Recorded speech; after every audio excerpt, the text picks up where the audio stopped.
Good morning. It's Saturday, the 17th of March. This is Shootin' the Breeze. We're back and better than ever. I'm your host, TakersMinion. I'm joined as always by my co-host and partner, Mr. Dr. Senju. Good evening to you, sir. Good evening. Hello. Wow, it has been quite a day, actually, to be honest with you. Oh, Good day, bad day, or indifferent? Good day overall. I mean, there's a lot of things happening. There's a lot of travels doing, a lot of jobs. The argument whether there's going to be cats or dogs or something like that. It's something. Yeah. And then of course people are always talking about how people are talking about, oh, we are going next year we are going to spend 52 weeks on the next 52 weeks we're going to spend together in one place watching WrestleMania 35. So there is that too. Oh God. I'm sorry, George, I stole your joke. And it didn't work. Lesson learned, never take other people's jokes. All I know is that the WrestleMania 34 press conference, the Undertaker made an appearance, and all he said was, "Let the good times roll," and walked off. Mm-hmm. No news on the John Cena Taker no news on the John Cena Undertaker front. Not as far as we know, anyways. I mean, we should know something Monday, possibly. Yeah, but that would be for a bit later. Right now, we do have someone else. I mean, you do have someone else sitting right beside you, right? Oh yes, we must introduce returning guest, Metal Matt, the biggest mark for Becky Lynch and the iconic duo on the website that we all belong to. You sure that's it? You sure that's it? Yeah, that's him. How you doing, Matt? I'm good. Thanks for having me. And yes, it is true. I am a huge mark for those three. Yes, I know. Oh, how you pine for the days of Becky having a forever title run. A forever title run. Let her hold the title until Kingdom Come. Let her hold the title until she breaks Moolah's record. Anyway, it has to happen. It has to happen. I see what you did there. We cannot have that kind of reign by her. I see what you did there. I see what you did there, Taker. I totally see what you did there. What's that? I think it's a bittersweet moment. I mean, bitter because you'd have to outpace Fabulous Moolah, and sweet because, well, Becky Lynch won a title. Won and kept the title, so there's that. I mean, okay, considering that we are here, what do we have on the table?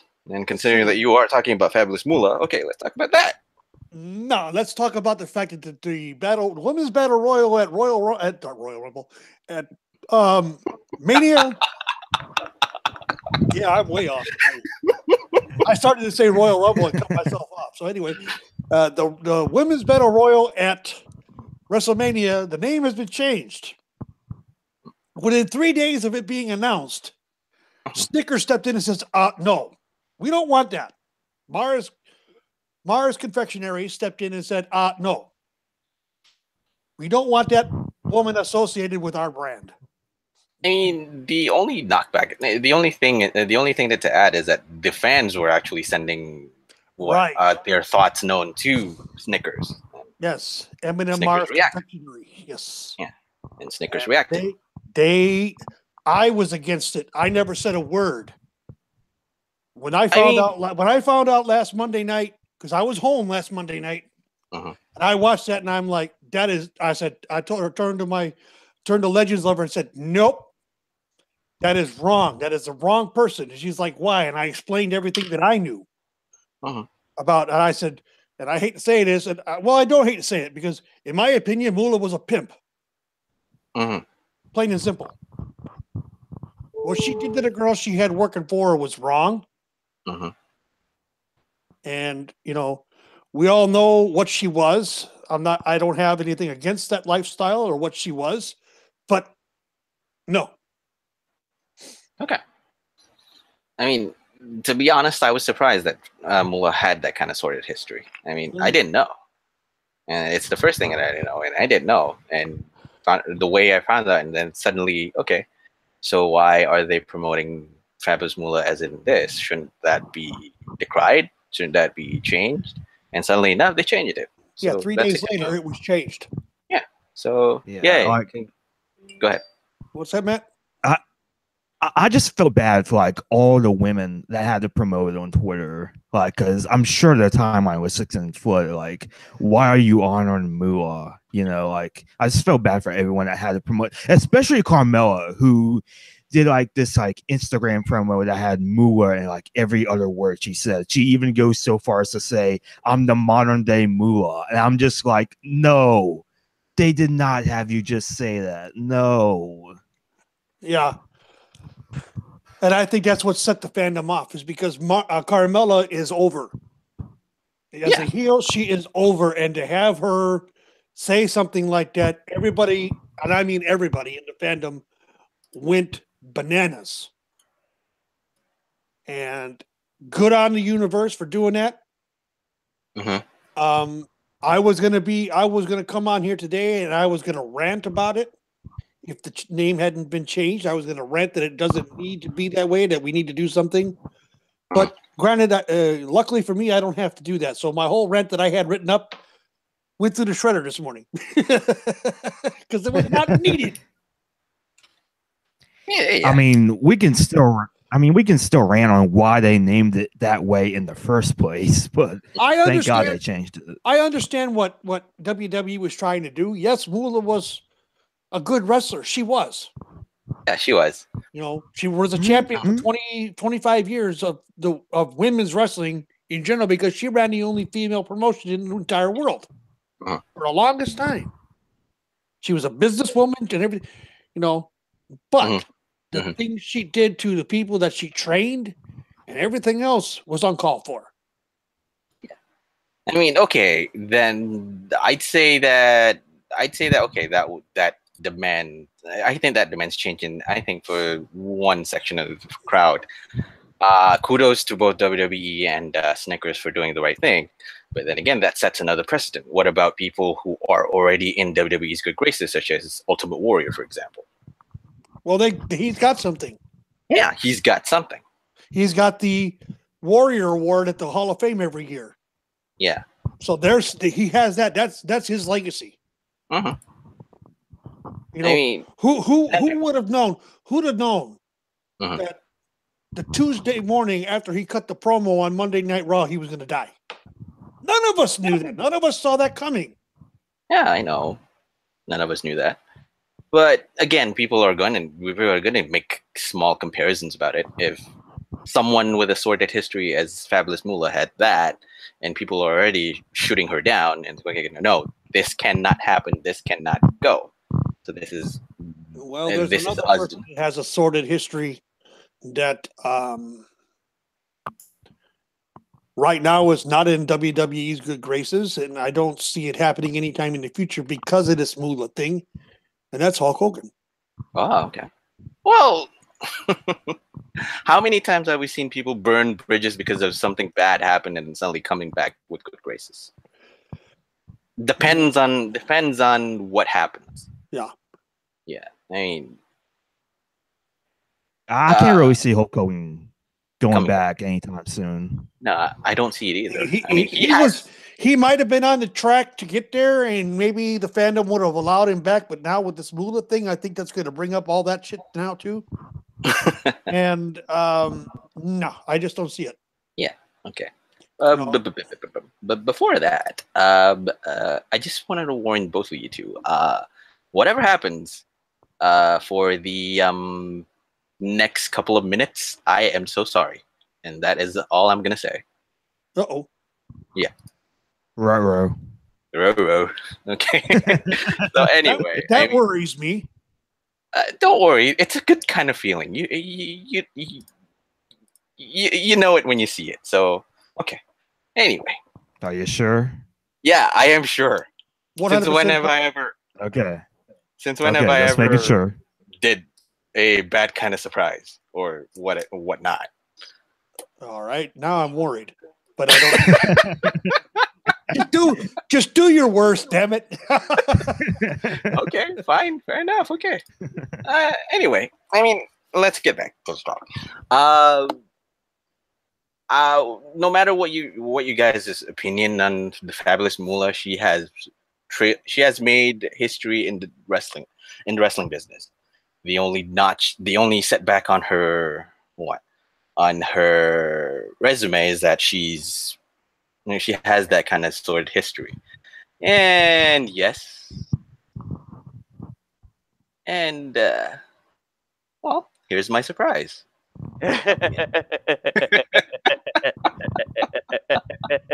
I think he'll be surprised when he comes back from the bathroom.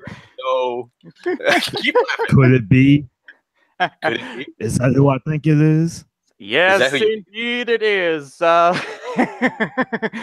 he's gonna be in for such a surprise when he comes back. He's getting to the restroom, correct?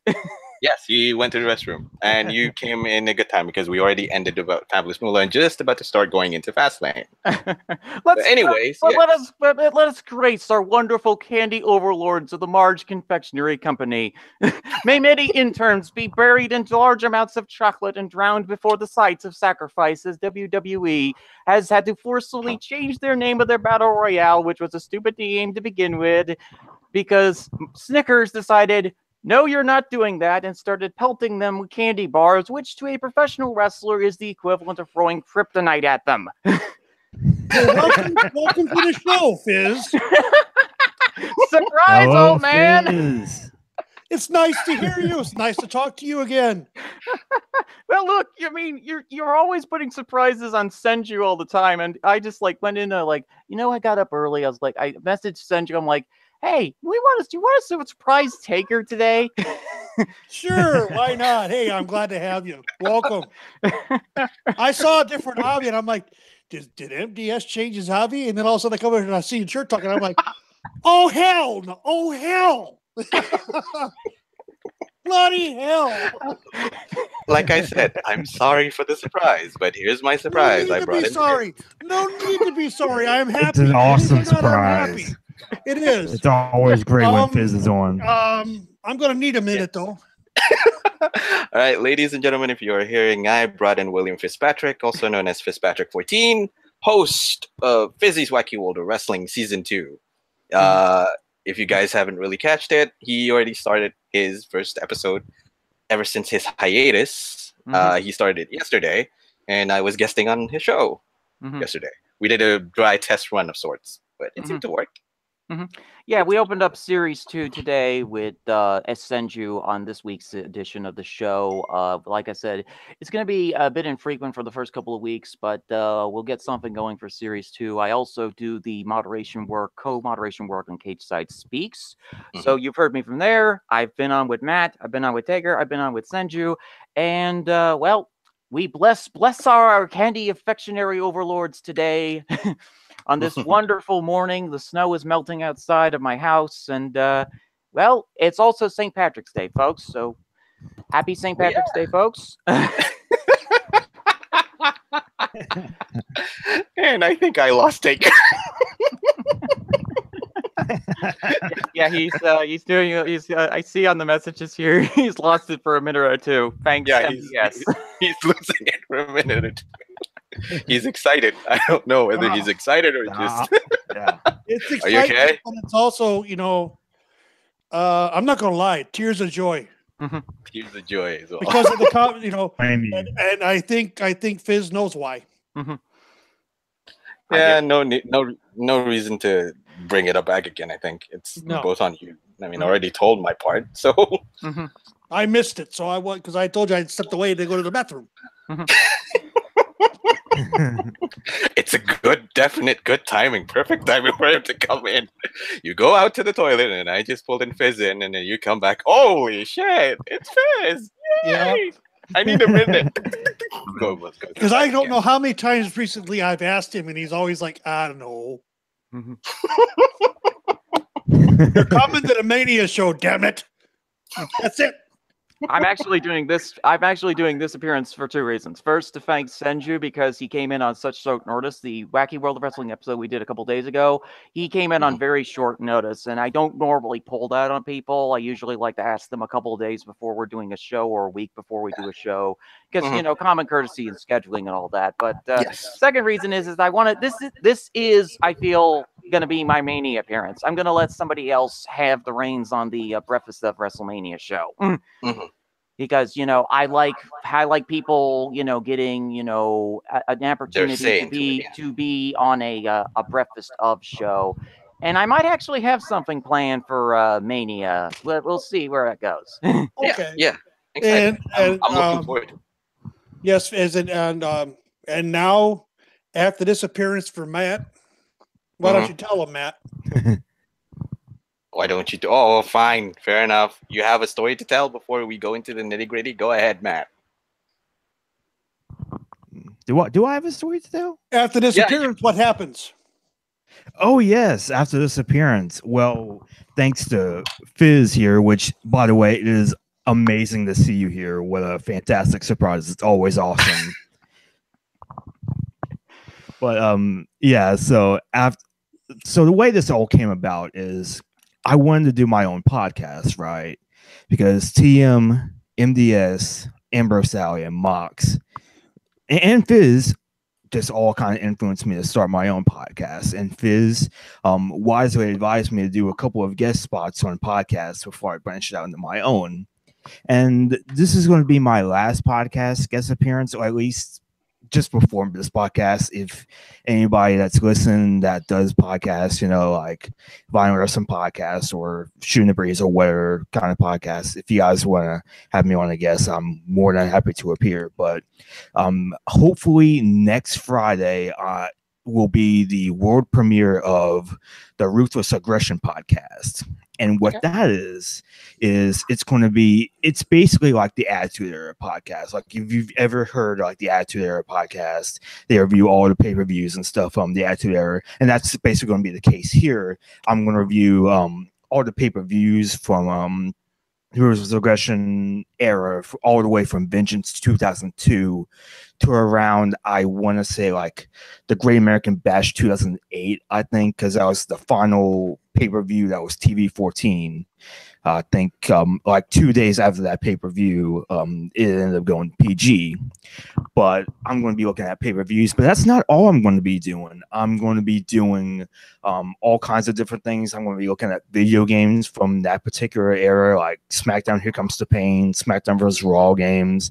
Also going to be looking at some bonus episodes, like some of the Raw Roulette episodes from that time. Raw 10th anniversary show. Maybe we'll also look at some books that WWE did during that time. Stuff like Eddie Guerrero's book or Hulk Hogan's book. Maybe if I can get my hands on it, if I can find a copy, maybe we might even look at some DVDs from that particular point in time. I think WWE has the rise and fall of ECW on the network. They do.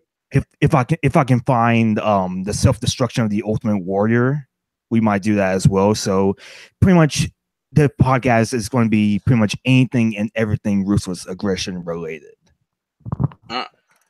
Sounds great. Yep. Yes, indeed. And that was a mouthful. Yeah. I gave the floor to you, so there you go. And thanks for that. You have a time on Friday. Potential I'm going to try and do it at 7 p.m. Eastern time. Okay. That means it's before Two Guys One Sport. Yeah. 2 Guys is on Thursday. Well, yeah. Oh, okay. Sorry. Okay. Friday. Yeah, it's going to be Fridays at 7 p.m. Eastern. Wait. Oh, that means Okay. Fair enough. Anyway, any other thing? Anything else that we need to get out from our chest? Any surprises? Any other surprise? It was a good surprise, MDS. Thank you very much for this.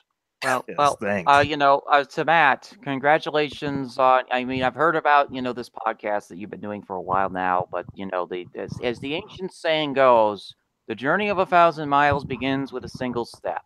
May your podcasting journey be a successful one. this situation. Indeed, and thank you, Fizz, for the advice. Okay. And I always take my hat off to Fizz, because if it wasn't for Fizz having me on the Cage Side Speaks, I never would have found my love of doing this. And Fizz, if it wasn't for you, Shootin' the Breeze wouldn't exist. Yeah. I've told you that 100 times, and I'll tell you that 100 times more. Okay, so he is the godfather of this show. Fair enough. I mean, okay, fine. Considering that, okay, anything else that we need to get out of it? I feel like this is like a confessional room or something like that. Are we sitting in wrestling? Priest, right?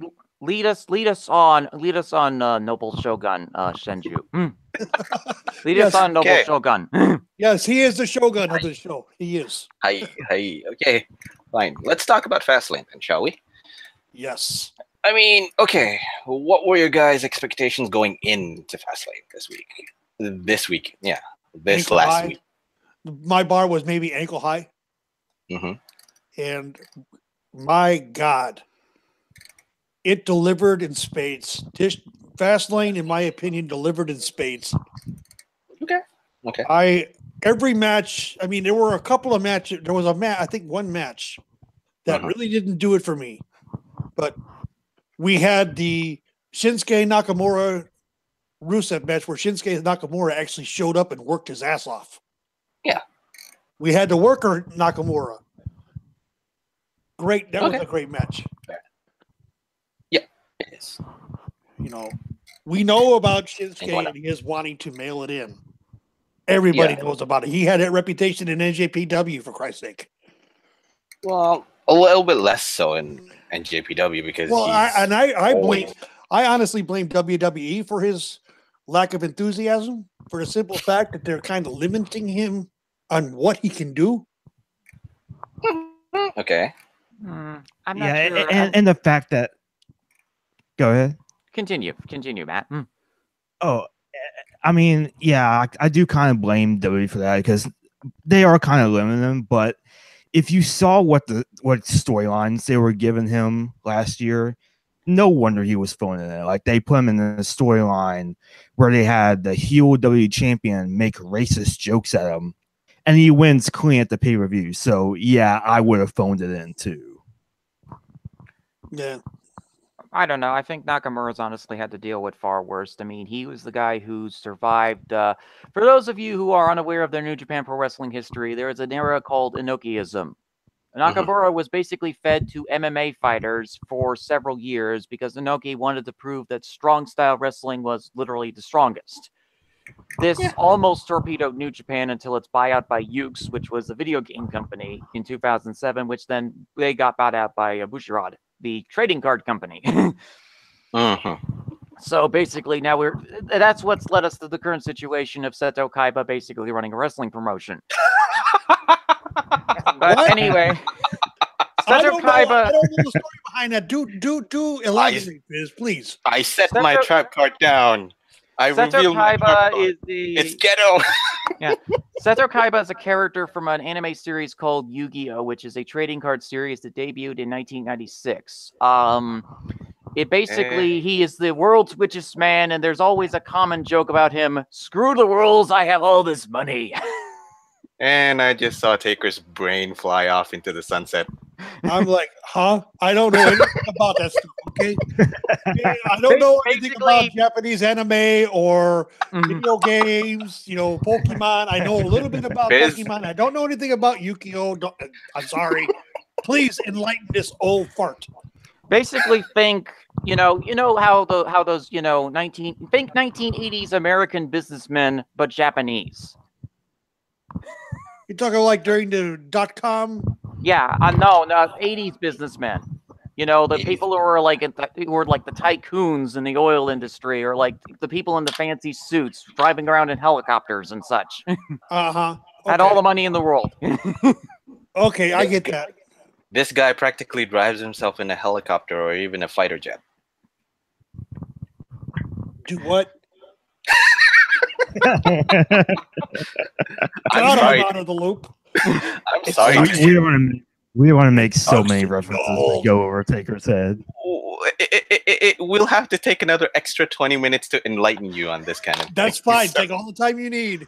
We got all kinds of time. Mm-hmm. No. Help me to understand this shit, please. Well, basically what they do is they do promotional trading cards. It basically is much like playing cards, except it's in a different field. And that's how they made their trading cards, video games, all this other kind of stuff that's highly popular, action figures.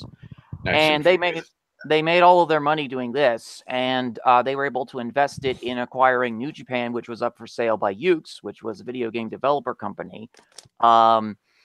And basically, they took over promotion of the card. They put Jado and Gendo in as bookers for the last several years. And that's where Nakamura became sort of from MMA guy with no personality to King of Strong Style. Yeah, because back then Nakamura was a junior, and he's basically trying to climb up the ladder. Unfortunately, the ladder that he has to face is actually a brick wall by the name of Antonio Inoki. So there's that. Mm-hmm. And Inoki resigned from New Japan in like 2006, 2007 to form his own promotion, which was the Inoki Genome Federation. Which I heard failed miserably. Oh, it's still active. It's still active, to be honest. It is. It did stumble a few setbacks a couple of times, but it's still living. Mm-hmm. It is what it is. I mean, it's hard to say anyway. So this trading card thing. Okay, let me, because I am from the era that when, let's say, late 80s, early 90s, that POG became a big deal. Mm-hmm. Okay, let me just put it this way. Is it along that same line? No, unfortunately not. Okay, I'll try and do this in a more simpler parallel situation. Think about your baseball cards. Think about your baseball cards that you collect when you were a kid.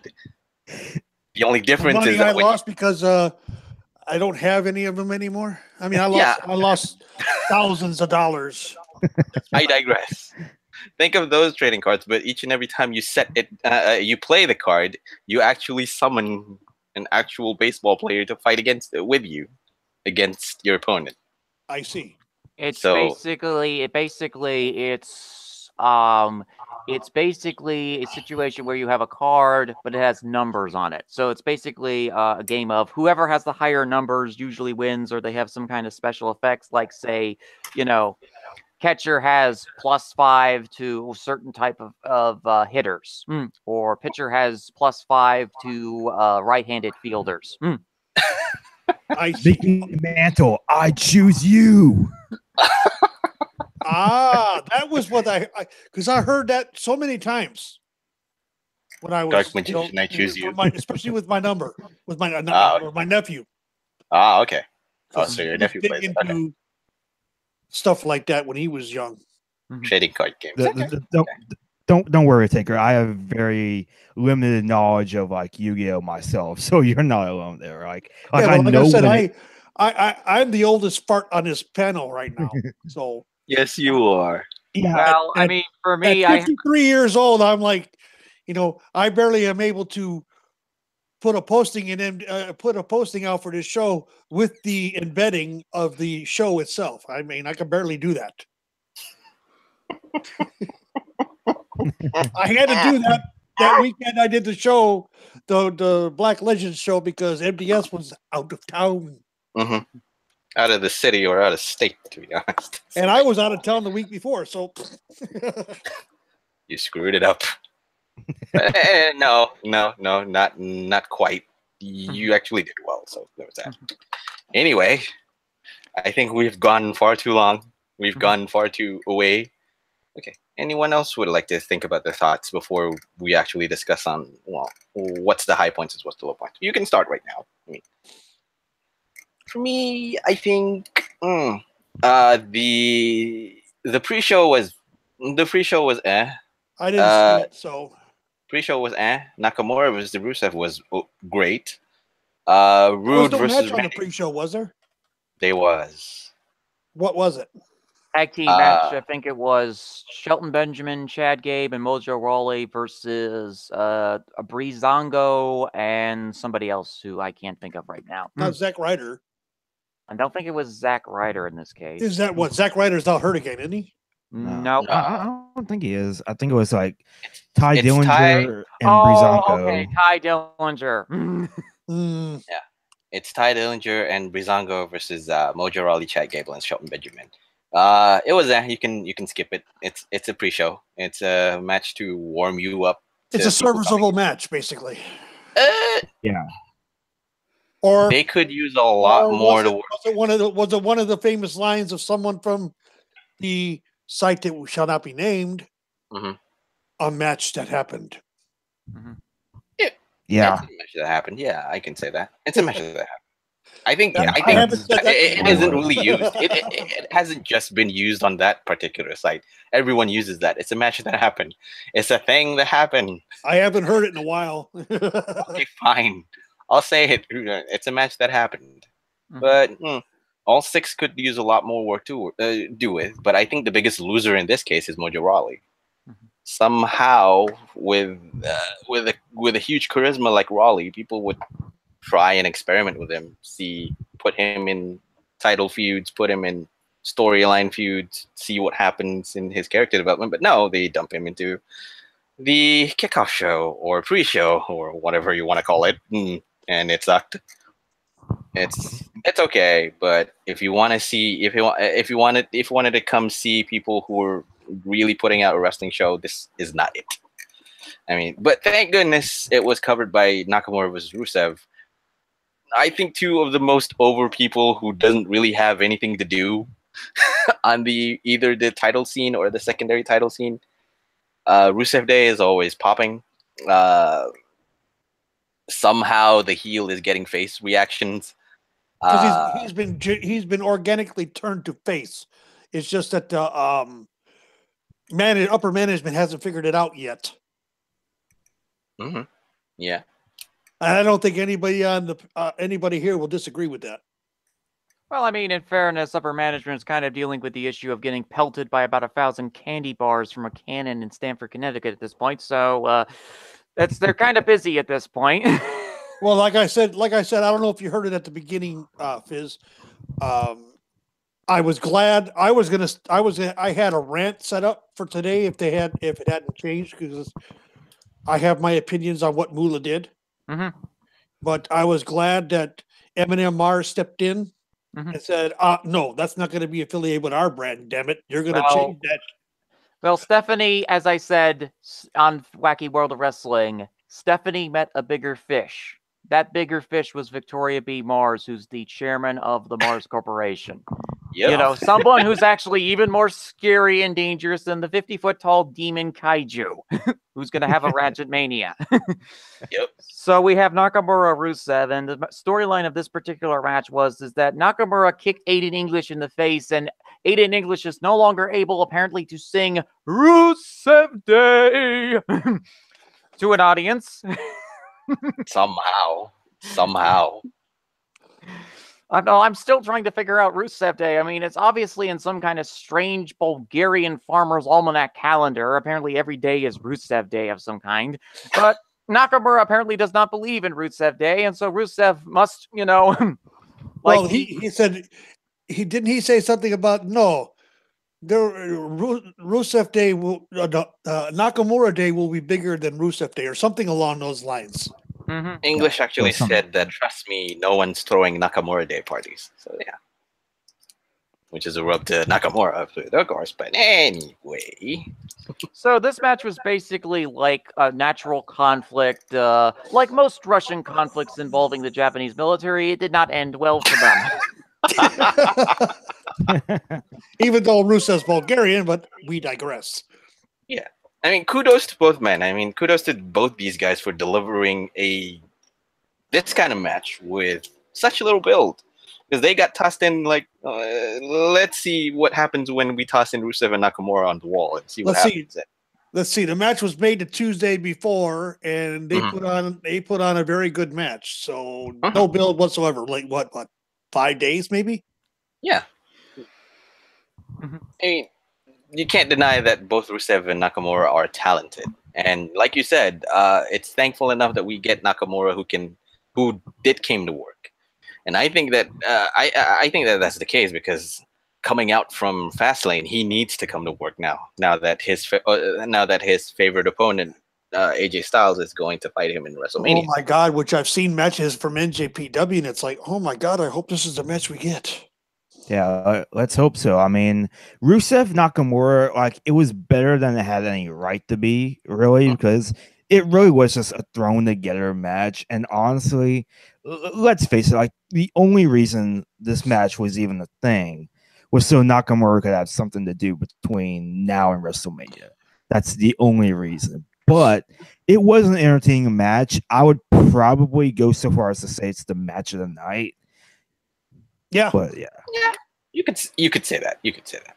I said that. I could. Sometimes the best matches are actually the ones that have little to no build about them. They usually end up surprising people because they've actually worked on the house shows with these type of matches. So when they actually debut them on TV, it actually turns out to be a really, really good match. And that was the case with Rusev Nakamura here. I mean, like, look at any WCW card from the mid-1990s, and oftentimes the best matches on those cards were the thrown together in the middle matches.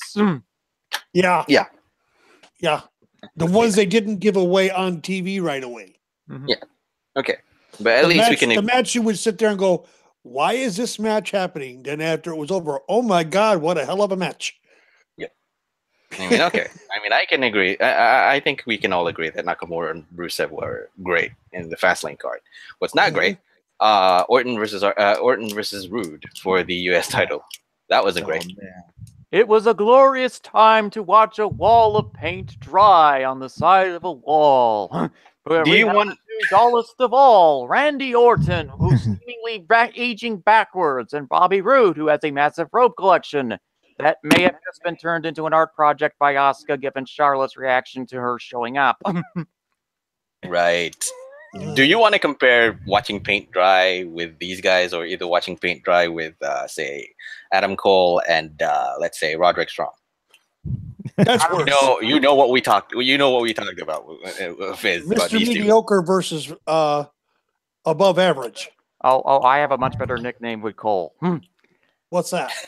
He is the walking cure for insomnia. That's for him. I literally fell asleep at the War Games match he had. I mean, Cole had a good match with Pete Dunne this week in NXT. Yeah, I mean, I'll talk about it when I talk about it. On a quick note on that one, but to me, I think Adam Cole did well these past few weeks after War Games. That on the few matches that he had, he did well. The only problem is that he's still average for me. Rude Orton was just a solid wrestling match. Although I look at the times here, I'm like, this went 19 minutes. It didn't. The thing about it is, Fizz, and I'll say this. Okay, go ahead. That match went close to, you said 19, close to 20 minutes. It didn't seem that long. This was the one Orton match that I saw that didn't actually seem like it took a lifetime. Yeah, because and somebody said it last night in one of the threads that Orton is so smooth and fluid and good at what he does that everything is easy to him, and everything is very easy for him to do. And if you think about it, it is. Orton has always been a gifted wrestler in ring, always has been. Okay, you know, he's the one that could, does all the posing and stuff because he can. He knows he's good, and until someone is better than him. Here's the thing, though, Taker. The only problem is that we have two wrestlers who went into the school of shovels. You know this. Well, one of them actually graduated from the school of shovels. The other tried to copy and paste from the textbook of all of the old Nature Boy Ric Flair's playbook and failed. Yes, I know. Bobby Roode's a wannabe. I know. I've said it more than once. Yeah, but both of them had the same amount of pacing, the same amount of build, because both these wrestlers are known for slow pace. They get to point A to point B. If they get to point A, waste their time, go to point B, waste their time, put point C, waste their time. But like I said, that match did not seem like it was almost 20 minutes. It didn't seem like it. Yeah, because of 2 points. Number one, Randy Orton is already too used into that kind of slow, methodical role. That's how he wrestles, a slow, methodical wrestling match. Number two, because the final act picked up in the final third of the match. It picked up, so it felt faster. So, yeah. Yeah, go ahead. Go ahead. Go ahead, Matt. I was just going to say, like, I thought Orton Rude was boring. It was so boring. Like, I guess it went 20 minutes. It felt longer. It felt like 40. Like I get what they were trying to do. I get that they were trying to wrestle a methodical pace, but like, I don't know, like, it didn't work. Because the thing with Orton is, like, Orton's kind of like Brock in the sense that when he actually cares, he can be good. He can be an engaging performer. When he doesn't, my God, it's like watching freaking paint dry. Like, my God, man. I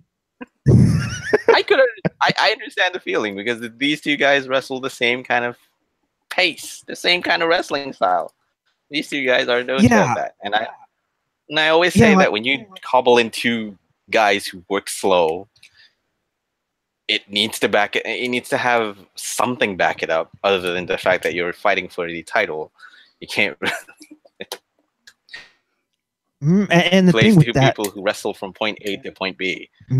And the thing with that is, like both of them, I don't think their styles really meshed well together, because both of them have that methodical pace. And maybe it would have been fine if one of them was a heel and both of them were faces. So there wasn't really any kind of investment to me.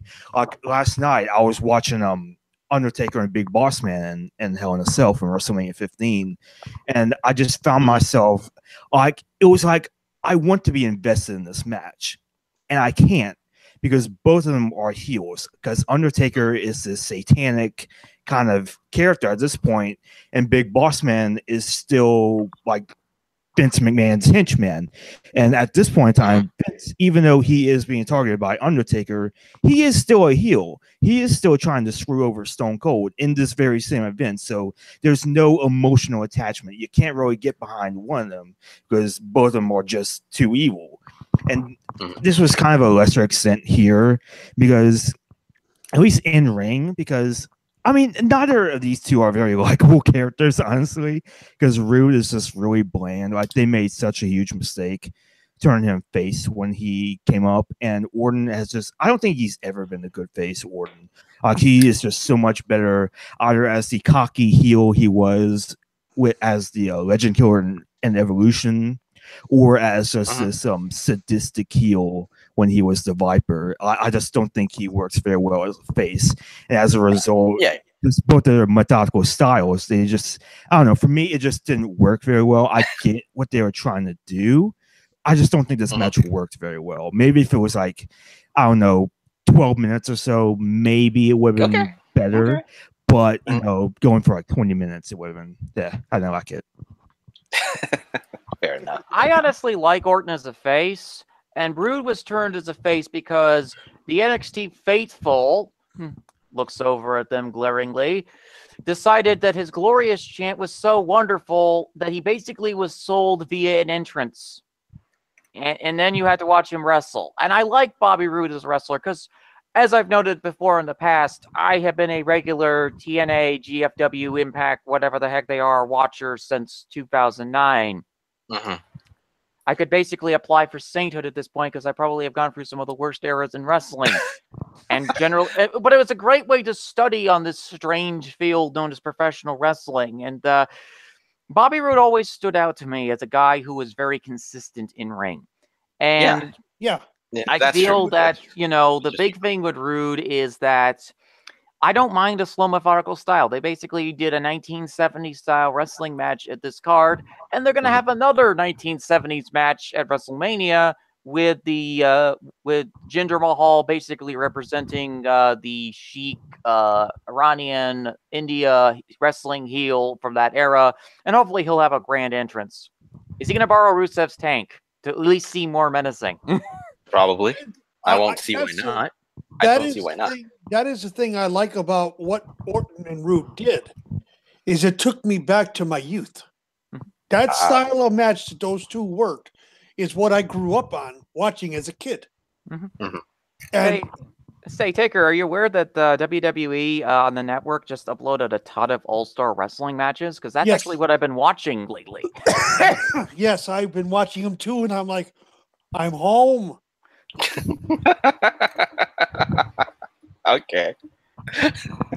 I mean, it's so funny. It's so funny to look at those old matches because, there are very few people that Vince McMahon has ever been intimidated by. Roddy Piper and Ernie Ladd are the two people he's ever been intimidated by because he's going, well, you listen to me here, Mr. TV announcer. I'm going to take on two men tonight. And I'm going to beat them up so bad. That's Ernie. I love Mr. TV announcer. He would always say that. I remember when he would say that to Sam Menaker, you listen here, Mr. TV announcer. And I'm like, go Ernie. I loved Ernie even though he was a heel. I loved him. I absolutely loved him. He was the prototype for the arrogant athlete character in professional wrestling. Guys like MVP, guys like Kazuka Okada have Ernie Ladd to thank for their prototypical arrogant sports athlete. He was one of the best football players in the 60s and 70s, and he would tell you that. He was on the Baltimore Colts, which was a championship and the Chargers, championship dynasty teams. Okay. We're one of the most fearsome front lines in football at the time. Of a lot of fearsome lines. And he suffered from knee problems for years. They never had surgery for. All they would do was drain the water off. Yeah. That was I'm going to put it to you. I'm going to put it to everybody very bluntly. He was one tough son of a bitch. He makes Stone Cold Steve Austin look like a wimp. And Stone Cold was tough. Okay,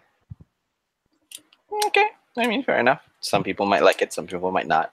For Bobby Roode and Randy Orton's match. The big question I have is: are you going to look forward to a repeat of slow versus slow versus slow in a Mahal versus Roode versus Orton triple threat? Honestly, I actually am looking forward to that because I feel as though that the other possible triple threat that's going to happen for the IC belt is going to be such a car crash that this is going to be really nice to look forward to in retrospect because it's not a match that involves Miz. It's not a match that involves Vinnie McBrogue, and it's not a match that involves Captain Crash and Burn Seth Rollins. Well, the question I have is, will Mr. Crash and Burn become the latest Grand Slam winner? I think Finn wins the belt. Ooh. Yeah, me too. And then they start Seth versus Finn while Miz is on maternity leave / in a full body cast after this match. Yes. As long as Miz loses the title, I really don't care who wins. Well, the thing about it is that he's so close to breaking the total days record that he may retain. If he may retain, but I think he'll understand. Taker, you may have caused some of our members of our audience to start randomly screaming. Well, that's why the reign. They're making such a Miz is making such a big deal out of it, and you know how I feel about the Miz. He hits that nerve in my back, that makes my legs twitch. The one that kids can hit, and they just like, but Pedro Morales has the days reign, the longest days, the most amount of days as IC champion. Okay. And they've already eliminated a lot of the old timers from the record books. Mm-hmm. Well, I think he's just the next one, to be perfectly honest with you. And God, I love Pedro Morales. He was a solid wrestler. He was solid. Mm-hmm. Yeah. He was. I mean, hey, we'll just have to wait and see on that one. That would be on Raw. That would be the whole experience on Raw, possibly. I mean, okay, fine. I can see that. When we have fast versus fast with Miz, Rollins, and Balor, now we have slow versus slow with Mahal, Rude, and Orton on SmackDown. Did you just say Miz was fast? Miz fast? Miz fast? No, he fits more on the Randy Orton, Bobby Roode, Jinder Mahal level because he's methodical as hell. Unless Braun Strowman is chasing him because he'll run like a scalded dog. Yeah, so he's fast, technically speaking. Just roll with it, with this whole stretching the butter too thin, none too thick of bread. Yeah. So. Fine, fair enough. But anyway, your mileage may vary. I think it's a serviceable match. I think this is a middle one. So next up is what? Team Cat Pawn Shop versus Team Puns and Glow. Carmelo looks like somebody who runs a New Jersey pawn shop. Yes, she does. Sure. Here's my bit though, for some bit of a filler. I think we all could agree that this means nothing. It's just to fill our time. This is your bathroom break. Your mileage may vary on it. Your bathroom break, your Thai food break, as George would say. Run to the liquor store for a fifth of vodka or whatever. Mm-hmm. But for that, it's pretty entertaining. Enjoyable match. Enjoyable match, yeah. Like I said, the contest didn't feel like it meant anything, but still, it's an entertaining piece. And Carmella looked like a nasty heel with a big mouth that I can't wait to see someone kick her mouth in. So there's that. Yeah. I'm sorry, Matt, and to an extent myself too. Becky lost. You know what, man? Becky ate the pin, which I said the Saturday before which was probably going to happen, and I even apologized to you on air, Matt, that it was going to happen. Part of me. Just someone stop me. Someone stop me from going on a rant because I'm about to. Oh, okay. I was originally going to duck into the bunker whenever the discussion about women's wrestling gets, because it tends to get, as you might have noticed, folks, over the past couple of years, any discussion about the women's division in either Raw, SmackDown, or NXT, it tends to get rather heated, and to a point of which I often think to myself, did I just step into a time warp to 14th century era Japan and end up in the middle of the Son Goku period? Because each and every one of us are daimyos who are defending our own samurais, and to an extent, my samurai is the ultimate samurai in the Empress of Tomorrow, Asuka. Mm-hmm. And then you have Matt over here who has 3 samurais under his wing. Yes. The iconic duo and Becky. Yeah. When he always says they need to book Becky better. What they do? But that's your excuse for everything. They need to book the iconic duo better. But remember, the iconic duo went out for body and fender work. Yeah, true. Although, honestly, my one friend who has to deal with their screeching on a near consistent basis, she's been very thankful that they've been off NXT TV lately because she's doing a marathon run of it. Yeah, that's true. I mean, my biggest issue with the Icons is that they are the prototypical bully characters and this is what my friend said to me, is like, she said that it was like, why do you have these bully characters constantly on top for a program that's meant for children? Given all of the issues that have been going on with bullying in recent decades, it kind of confused her. I agree with that, because I'm like, okay, these are prototypical angry, nasty diva characters who would be not out of place in the last era, But in this era, they're kind of in a weird spot where you have got Peyton Royce, who's a solid wrestler, even though she's extremely boring and mechanical to me, and Billie Kay, who's about like one move away from blowing out her hip again. Because I think she had a hip injury last year or something. Because it's like she just walks like she. Okay, so she had an hip injury. She did. Okay. Yeah, because she has the movements of somebody who's had issues with her knees and her hip, and I thought, okay, first they didn't really establish the story of why they're iconic very well. All they did is basically they started just screaming to the rooftops of the cult of Full Sail University that we're iconic now.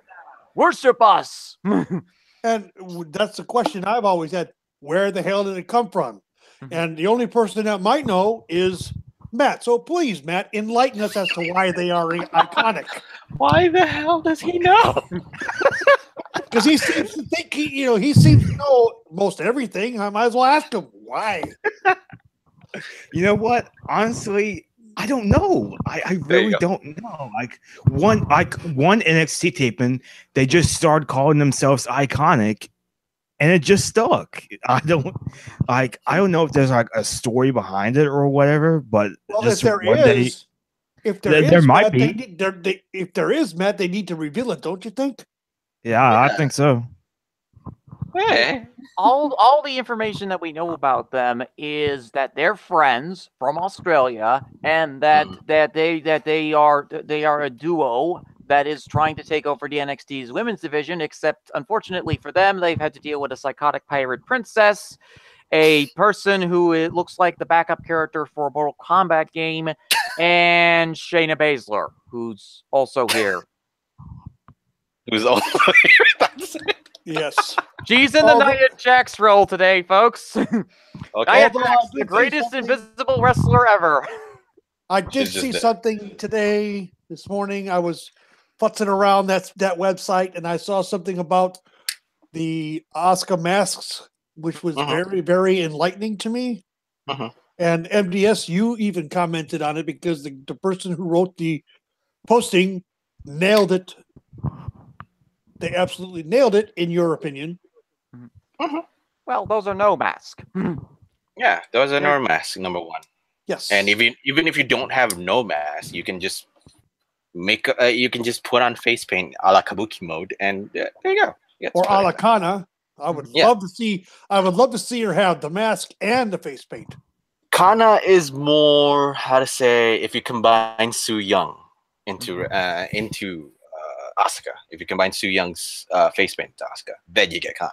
Although it would be cool to see her come out with the mask at Mania, and under the mask is the Kana paint. She has the Kana face paint on, and Charlotte's like, "Oh shit, I'm in trouble." I just unlocked her super mode. I'm doomed. And you know what? That would be amazing. And you know what? I am sure Charlotte could sell that better, almost as good as Stephanie selling the Absolute Terror after she slapped Ronda. Well, let's think about it this way. Charlotte actually had sold her expression off pretty well to two people already. One is Asuka, the other is Ruby Riott. She sold off her expression of angry mom going to beat your ass. Oh God, that was so funny that meme that was out there. People were asking for that photo to be captioned. I saw some of the greatest captions. I was laughing so hard. When you get, well, you think that Charlotte and Riott's captions are funny? You should watch Asuka and Charlotte's caption. Those are funnier. I haven't seen any. I've got to find. Look, Mom. I just made a patchwork kimono out of the skin of all the wrestlers I defeated. Shut up! I mean, Charlotte has gotten on such a winning streak that she basically is. You know how, and this is another video game thing, Taker. In the game Street Fighter 2, if you have a winning streak without a single loss, instead of facing M. Bison at the end of the game, Akuma shows up, promptly kills him, and then you have to face him in the match. Yep. Okay, That's I know how... about Street Fighter because my daughter played it, and okay. She beat that character that you're talking about more than once. Don't ask me how. She knows the techniques. Oh, she did. And I feel like that Carmella, if Carmella does cash in at WrestleMania, that if she loses, it's not going to be a bad thing for her. If she wins, it's not going to be a bad thing for her either, because what they're trying to do in that situation is they're trying to tell a story. And always with me, I'm never really interested as to who's the champion. If you're the champion, then I have very little interest at this point as to what you're doing. Usually it's people without the belt that I usually tend to focus on more so than people with the belt or the shiny thing or whatever you call it, or the one ring to rule them all. I don't know. Okay. Fair enough.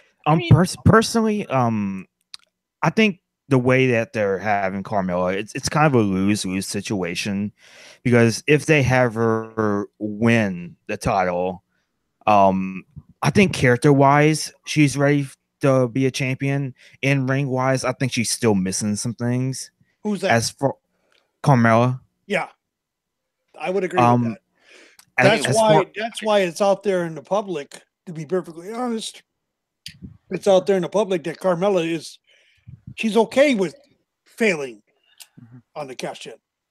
But that also leads to my other point. The fact that if she loses, not only would that make both Money in the Bank briefcases losses, but it kind of makes a joke out of the women's Money in the Bank championship, Money in the Bank briefcase in its first year. No, it doesn't. Like, how?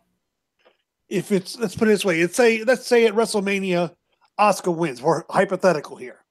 And Asuka has been one of the most dominant forces in all of WWE. That's NXT, all of it. NXT, 205 Live, whatever. She's been the most dominant performer, most dominant wrestler across WWE. Period of the story. Even Braun is lost. Asuka has yet to lose a singles match. I'll say it's a stretch, but okay, I'll digress. She's lost in tag teams, but she was not the one that ate the pin. And yes, she was eliminated in battle royals, but in WWE's mind, those don't count. Okay. Okay. As a singles wrestler by herself, Asuka has not lost a match. Now let's wait for Miz to screw this all up and for him to be promptly murdered to death by Asuka, because like Miz is avoided. I said singles matches. I'm not saying tags or mixed tags or anything like that. I'm saying singles. He'll be specific. He'll find a way. Miz ruins everything. Yep. I think the time is coming soon that Asuka is going to lose a match. Oh, I believe it is too. It has to. Like, because WWE has painted themselves into a big ass corner. Oh yeah, that they can't get out of without stepping on the wet paint, and they know it. But step on the wet paint and deal with the consequences of that. Yeah, but here's the problem: they're not going to do it at Mania, and they're not going to do it with Carmella. I don't think they're going to do it with Carmella. Probably will be a transitional person like Ruby Riott, possibly. Yeah. I could see Ruby doing it. Hell, I could see Ember Moon being brought up here shortly. I feel like to be the one obsessed with ending the streak and being the one who does it. And why is that? Because Ember and Asuka are very close friends. They work together in Japan. Okay. That's where Asuka put Ember over in Japan more than once. And is probably more than willing to do it for her than anybody. Sorry, Matt. She I don't think she would do it for Becky. I think she would do it for Becky, but Becky's not in the position right now to benefit from an Asuka win in that situation. No, she's not. Because unfortunately not. I will agree with you on that. Yeah, because win or lose, Becky is still at the spot where she's universally cheered, come what may, and come what results that she got. She's always going to be that uber babyface that really hard to get a boo against. So there's that. Although, even in this one where she ate the pin in the tag match, she's still her stock is still okay. Yeah. Yeah, like she's still over. Yeah, it's just that by the time that this crosses over, it's just that Becky hasn't really won a title match for about a year now, more than a year now. So here's what I was getting at. With Asuka being someone who has not lost a singles match in her entire career with WWE, that's including NXT, and Carmella having the case, Carmella being comfortable with the fact that she will fail because she has publicly stated so, and her father, which I was mistaken, her father was Paul Van Dale. I don't know what character he wrestled as, but he was a jobber in the late 70s, early 80s for Vince Sr. So she is aware of how the business works. And if she's asked to do the job with the case, she'll do it because she is such a company girl. She knows her turn will come. Yeah. I mean, she's getting really, the Mixed Match Challenge series has showcased the other side of Carmella. She's really over with the New Day. Oh my God. Yes, she is. She is over big time. And that is helping her as with her character now. She's getting more face type pops now because she's been associated with New Day and people are seeing it. Seeing a complete different side of her, which in my opinion is a good thing. Yeah, because let's not forget, back in NXT, she was typically a face. She hasn't really gotten that far until she met, and I hate to bring this back up, but again, she hasn't really got that back far. No, not Ellsworth. Back in NXT, she hasn't really partnered with Ellsworth. She actually partnered with Enzo and Big Cass. Well, Enzo is someone we don't really want to talk about here. Sure, but fact remains. Well, once she was partners up.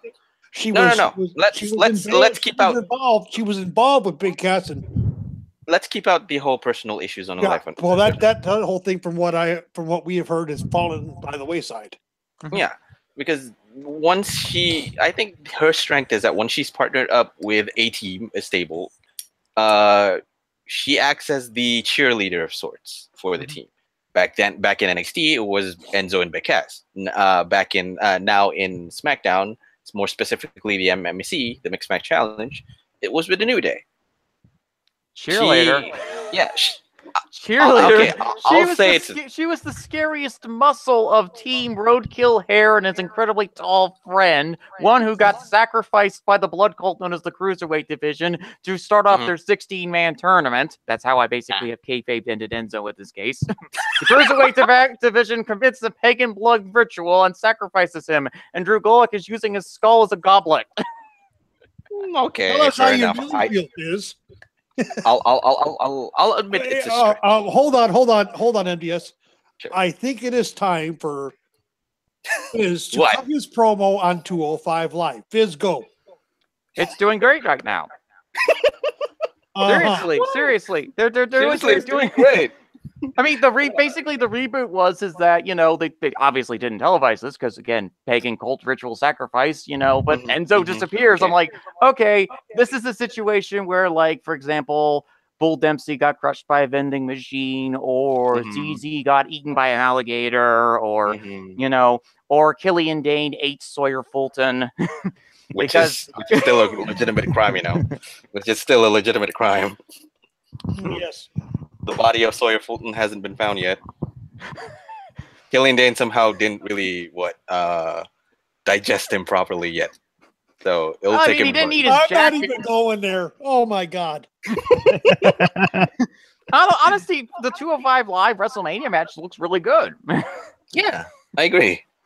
It has looked good.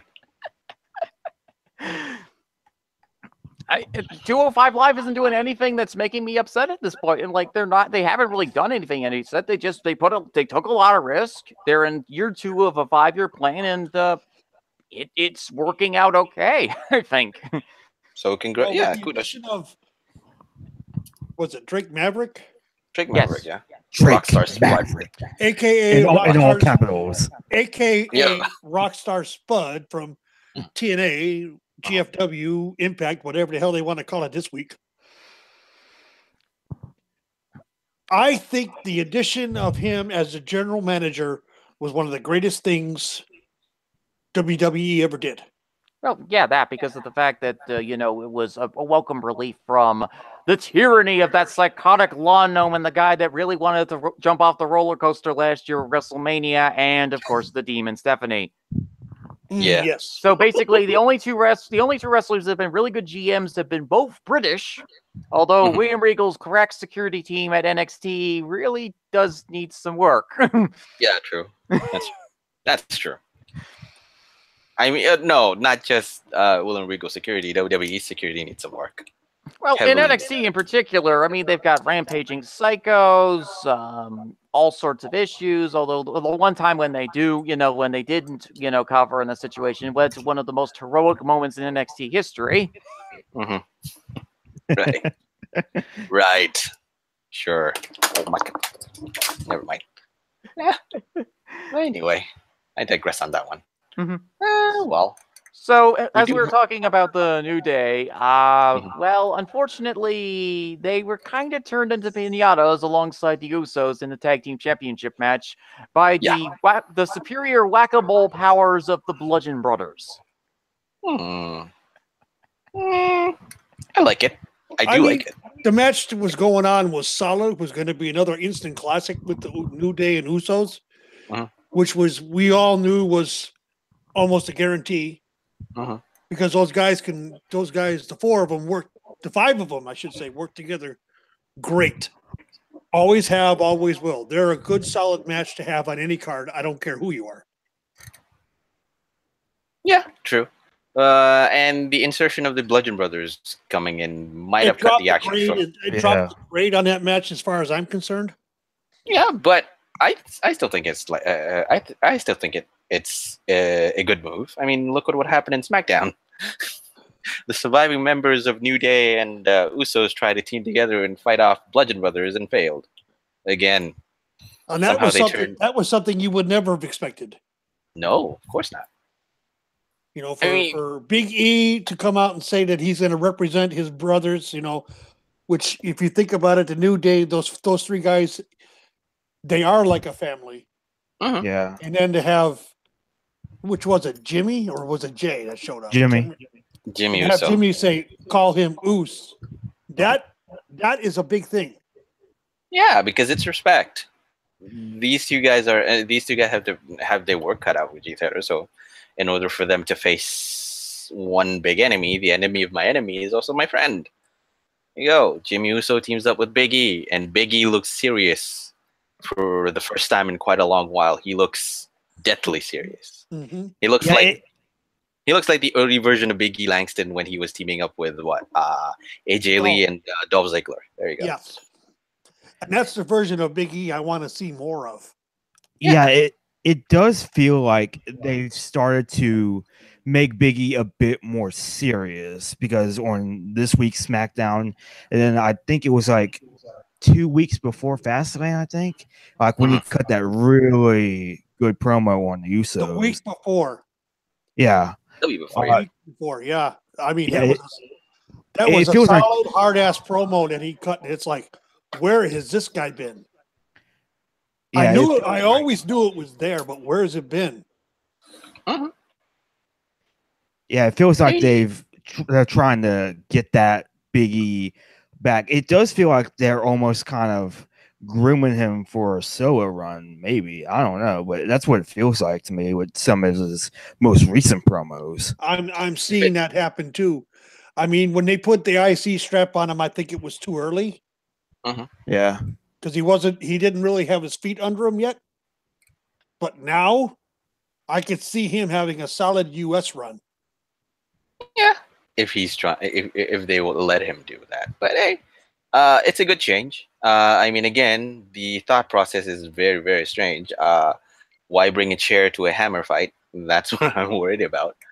And again, they got whipped. So there is that back in SmackDown. But coming back to Fastlane, I don't see if they go the triple threat route with the tag team titles, I don't see the Bludgeon Brothers getting the straps. I just don't.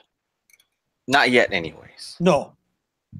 I think it'll happen. I think it could happen at Mania, maybe. No, I don't see it happening at Mania because even though everybody they put in front of them, they've squashed, but they've not really been in a match that's going to be okay, guys. You got to perform, and you got to pull your weight. They've not really had a match like that yet. And you put the Bludgeon Brothers in a match with the New Day and the Usos, we're going to see just how far behind they are. Uh-huh. Yeah. Their weaknesses will be exposed as a unit. Yeah. I can see your point, but never count out the Mario Hammer Bros team. Yeah. I mean, you can't say that it's not effective because they are doing the effective work. They haven't really spoken up. They haven't really spoken much, but the Bludgeon Brothers let the action speak for themselves. So yeah, I'm looking forward to where this leads. Even if it leads to a triple threat match, yeah, go ahead. Mm-hmm. I am looking forward to it because 2 out of 3 people in there are so talented, and one of it is just trying to get back up into their feet, and they're actually making me intrigued for them. So Bludgeon Brothers, yay! In this sense. But like I said, the Bludgeon Brothers have done nothing but squash people. Which is good. Yeah, but can they pull their weight in a match that is such high quality? That is going to be the key. And if they cannot pull their weight, in a match with the Usos and New Day, they're not going to be strapped. I'm sorry, they're not going to get the strap. There's going to be an auto. There may be an initial plan to put the straps on them, but I think an audible will be called during the match if they're not holding up their end of the bargain. Who knows? I mean, because again, it wouldn't be the first time. We've seen it happen before. I mean, okay, that's a worrisome trend. But let's not forget, though, these two formerly were Luke Harper and Eric Rowan, who actually dealt with a Shield once back but weren't strapped. But weren't strapped, but put on a great matchup. It's just that their time was cut short because of what Rowan's injury. Well, both of them had injuries. Harper's had consistent issues with his knees and shoulder, his kneecap and shoulder for a few years now. Rowan has had an ACL issue and a biceps issue.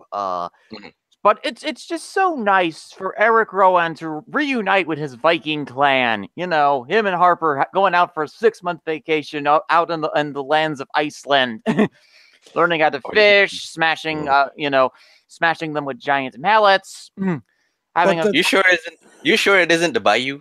Isn't the cold part of the Bayou this time? No, a funny story about Eric Rowan's gimmick. He actually was a Viking warrior when he started out in NXT. Oh, okay. This is true. But here's the thing about that they've not shown the durability. Sure, to be strapped. But I think in this 3-person match, I think that they are going to get the tag belts in this situation. The New Day and Usos have had a ton of matches over the past year. I think that basically what's going to happen is that likely there's going to be possibly either retaining by the Usos, or there's going to be a situation where the Bludgeon Brothers win the belt, and or the Usos lose the belt at a later pay-per-view, probably the first SmackDown pay-per-view after. There isn't going to be any. Okay, that's right. There's going to be the dual branded pay-per-views now. Okay, right. So basically, that the Bludgeon Brothers will likely win those tag titles against the Usos. Now the question I have is this, Fizz. Yeah. With the call-ups that are going to happen after Mania, we all know this is going to happen.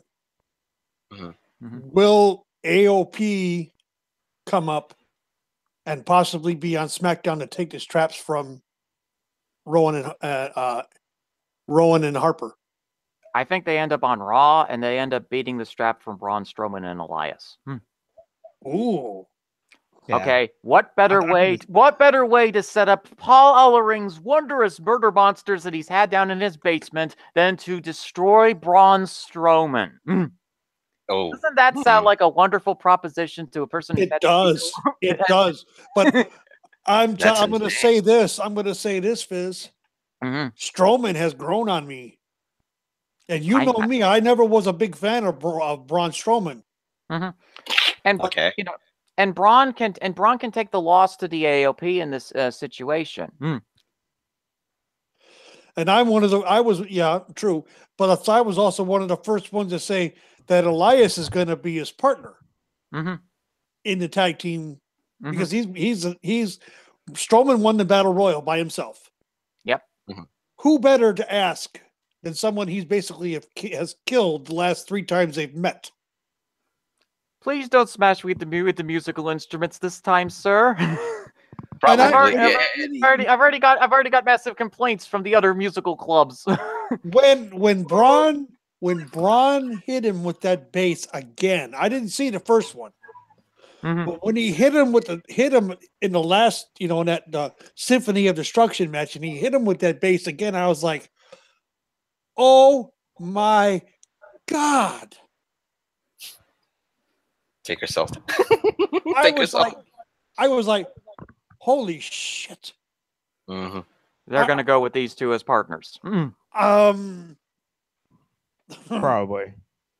Braun was all about that bass. I saw that and I was like, wow. Just wow. Right. Remember MDS, I was like, I was stunned because I talked about it last week. I was stunned. I was like, more, please. Yeah.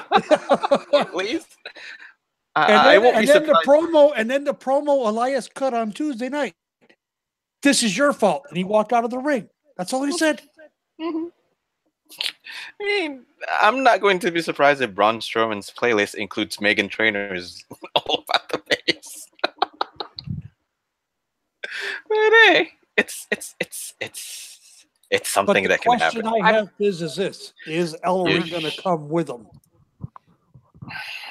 Why not put Ellering with the heavy machinery? True, but why would Ellering come up to the main roster and do a main roster run again? He hasn't done one since he had Legion of Doom or Road Warriors, aka Legion of Doom. The way they've been structuring their promos is that they've been allowing the AOP more promo time. Continue forward with the thing, Matt. Yeah, I can't see it happen, unfortunately. I love Paul Ellering. I love Mr.com, as he called himself in the Attitude Era. But I can't really see it happening because, like Biz said, that they have been given AOP more promo time. So it feels like they're testing the waters for participating to go solo without Ellering. And then also the schedule. Like, I don't know if Ellering at his age would want to work the main roster schedule. It's only 5 days. Yeah.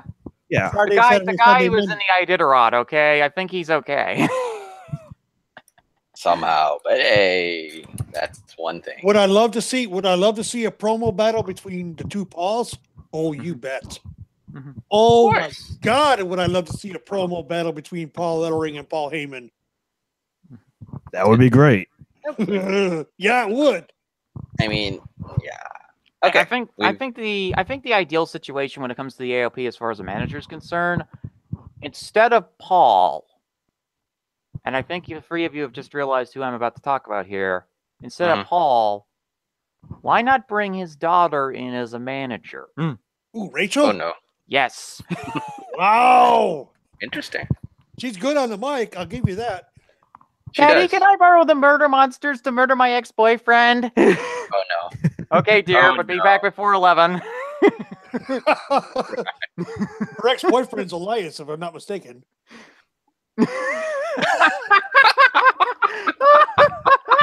Or am I wrong? Was it Braun? This is for all the times you kept me up late at night by stringing a serenade number 9 outside my window. Okay, I was right. Even after my dad put landmines in the yard, you still did it. Please do not do that. I want to ask a serious question here. Sure, go ahead. What the hell did Rachel see in that guy? Like Elias Sampson? She was dating Elias Sampson? I don't know. I'm just saying. I mean, it would fit in a storyline, honestly, because Elias is like, well, everything can't get any worse. Yeah. Hello, ex-boyfriend. I brought some friends along with me. Oh, it got worse. It got worse. Wow. It got so worse. Because her current boyfriend, if I'm not mistaken, is Ricochet. No, that would be Tasha Blanchard. That's Blanchard. Excuse me. You're right. I think Blanchard and Ricochet may have broken up, which has denying us of the Blanchard family shotgun wedding that we were all looking forward to. I think so, because I heard rumors too that they broke up. So unfortunate. But hey, life goes on. But regardless, we have a Riot versus Woo match next. Yeah, the Woo Riot match. Oh, well, technically speaking, not to knock off on any of them. This is actually a very good match, very great match, even. Probably one of the best matches on the card, in all honesty, from what I saw. Yeah, probably. Yeah, probably. Yeah, this match was pretty solid. I thought the two worked pretty well together.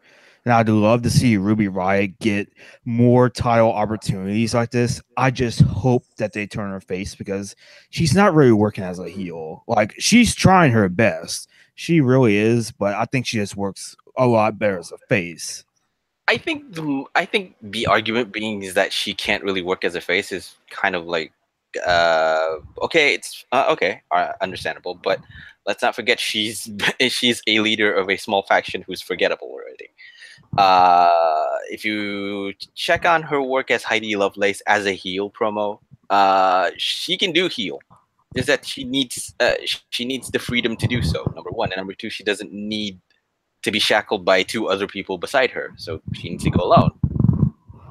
She has to go alone if she wants to be a heel. But I can see your point. Other point too. She's a baby face that people can gravitate towards too. Those who are in the same mindset as her. Those who are in the same mindset as the anarchist, who just wants to kick ass, have fun, screw the rules, whatever it is. I just want to break it. So yeah. Oh God! I just got an evil idea, Senju. Okay. Someone who wants to break the rules. It made me think of breaking arms. Okay. I'm thinking of an idea here. So let's put Liv Morgan with Carmella, because those two would fit as well as Fire and Ice, which is to say not very well, but still it would be great. Sarah Logan is basically Daniel Bryan's answer to keep Kane off of SmackDown, because it's one of the few things he actually fears. Okay. And then there's the idea of let's pair a Riot with some Fire. Wow. Just wow. Becky and Ruby. Yeah, I would love Becky and Ruby as a team. The Last Kicker and the Anarchist. A song of punk rock and the song of punk rock and heavy metal. Okay. A song of punk rock and ripped out arms, and it appears the Taker has accidentally dropped out of the hangout. TM, where are you? He's gone. It's okay. He'll come back. Somehow he dropped out. But anyway, this is why we have Senju hosting. Yes, this is why he's missed already. He's missed him already. Yeah. Okay. Never mind. I mean, I'd say that I say this for the match. It was fun. It actually built up Riot as a legitimate contender. An option for SmackDown to build around if SmackDown doesn't muck up the whole women's division, or even the whole entirety of SmackDown Live, for that matter, until after it comes back. So there is that. You hear that, Road Dogg? Do something with the. Well, let's think about this for a second here. Road Dogg is basically, as I said on Wacky World of Wrestling, Road Dogg is in a panic right now because his best bud hunter is starting to dig a really big cemetery tomb. And either he's going to end up in the grave or the intern's going to go into the grave.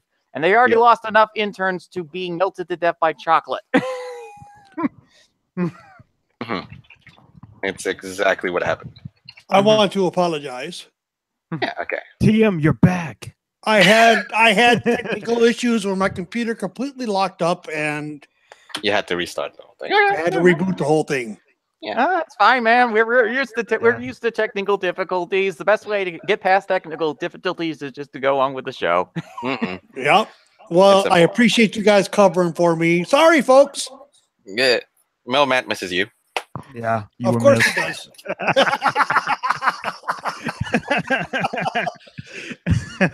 Okay. For those of you who don't, for those of you not in the know, Mr. Metal Matt has a thing about if you miss one day on one of the threads, either thread that we most frequent, when you do show up, I missed you. Blah, blah, blah. I'm like, dude, I was only gone one freaking day. God. Like I said way back when, I have to babysit kids, even though he's not actually a kid. No kidding. He needs to be babysat.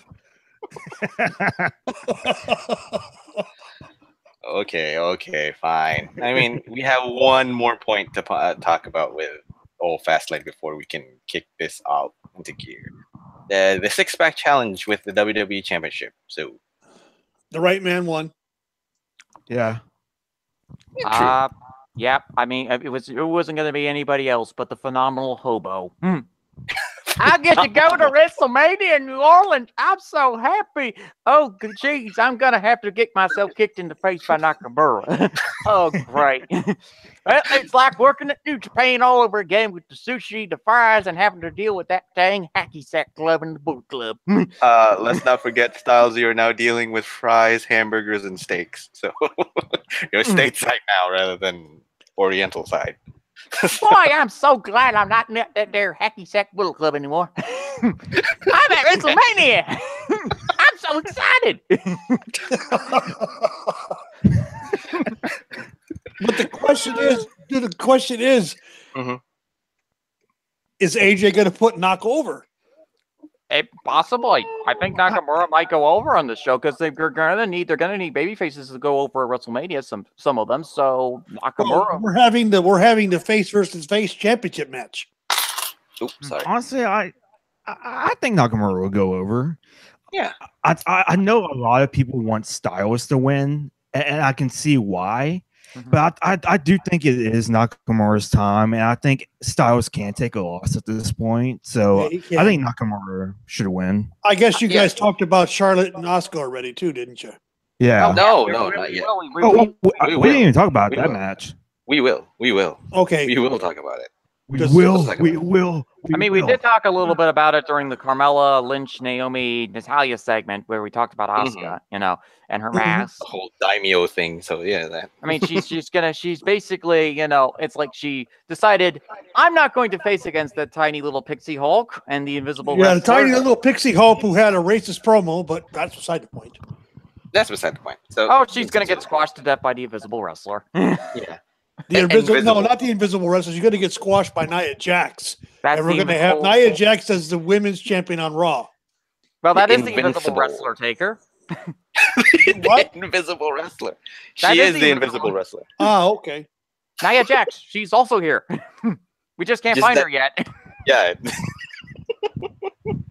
Why do I think she's going to get strapped? Because she's Rock's cousin. I don't really care.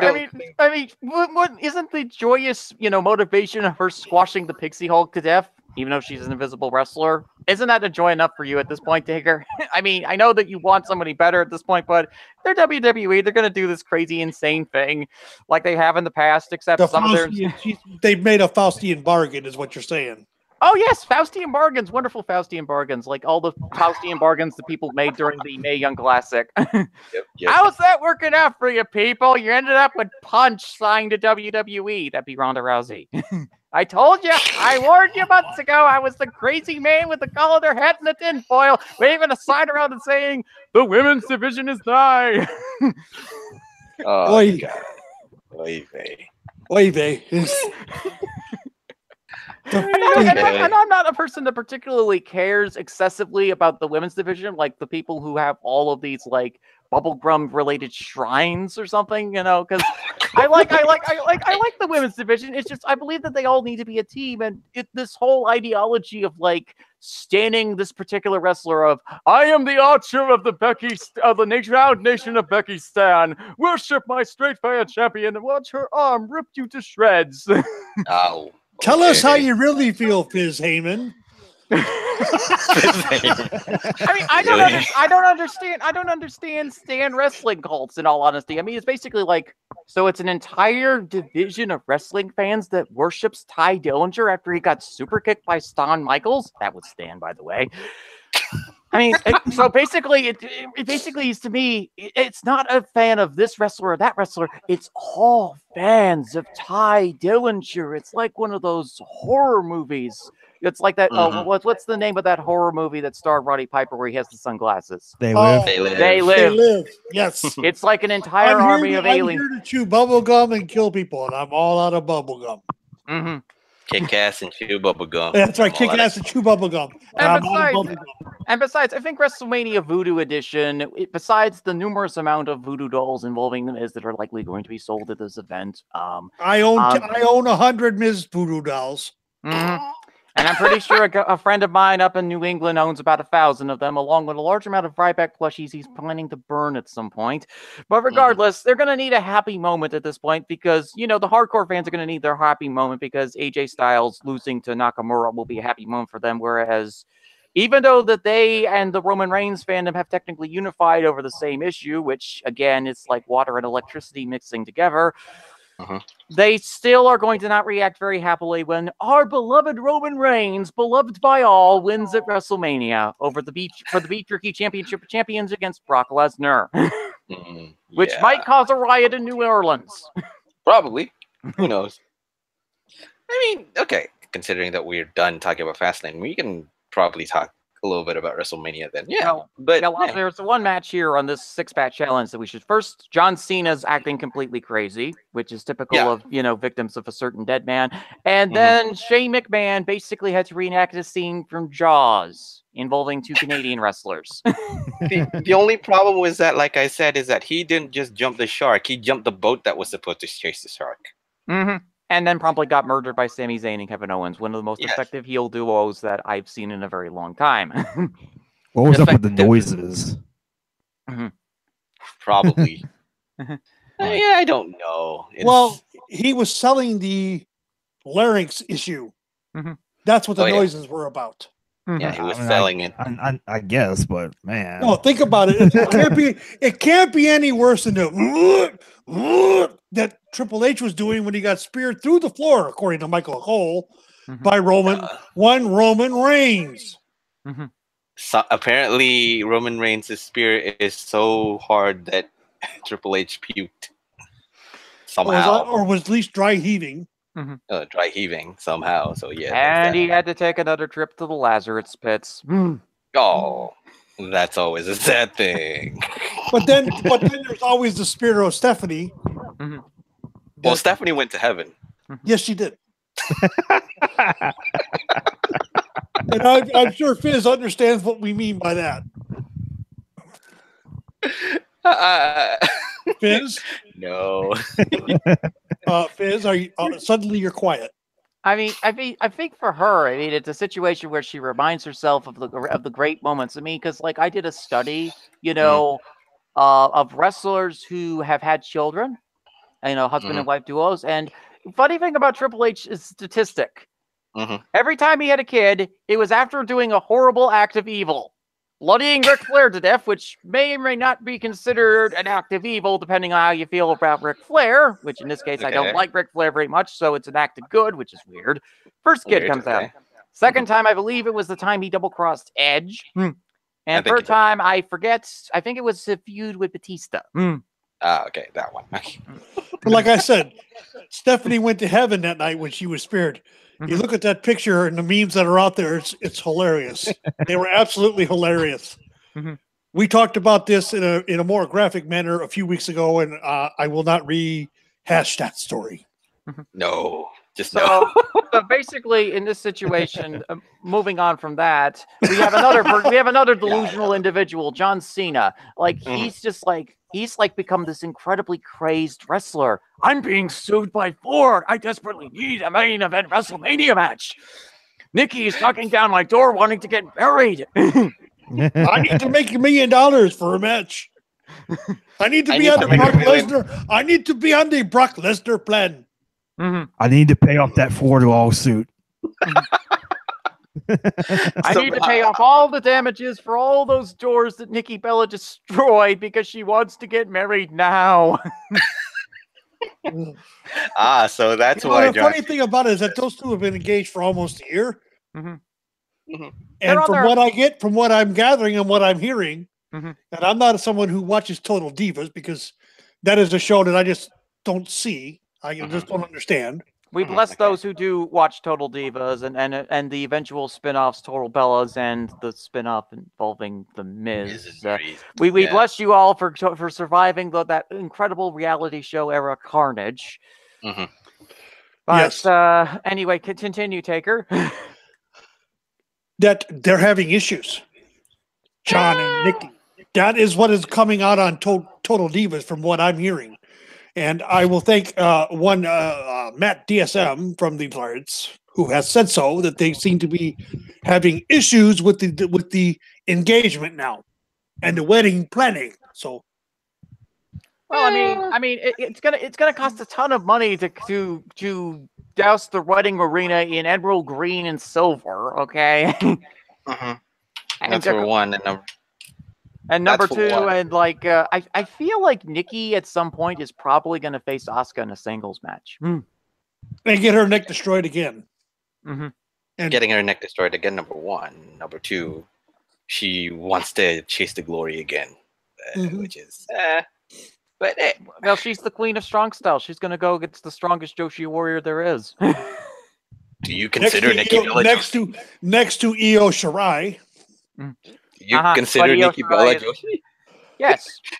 Okay. Have you seen her forearm strikes, Senju? We call them the Bella Hammer.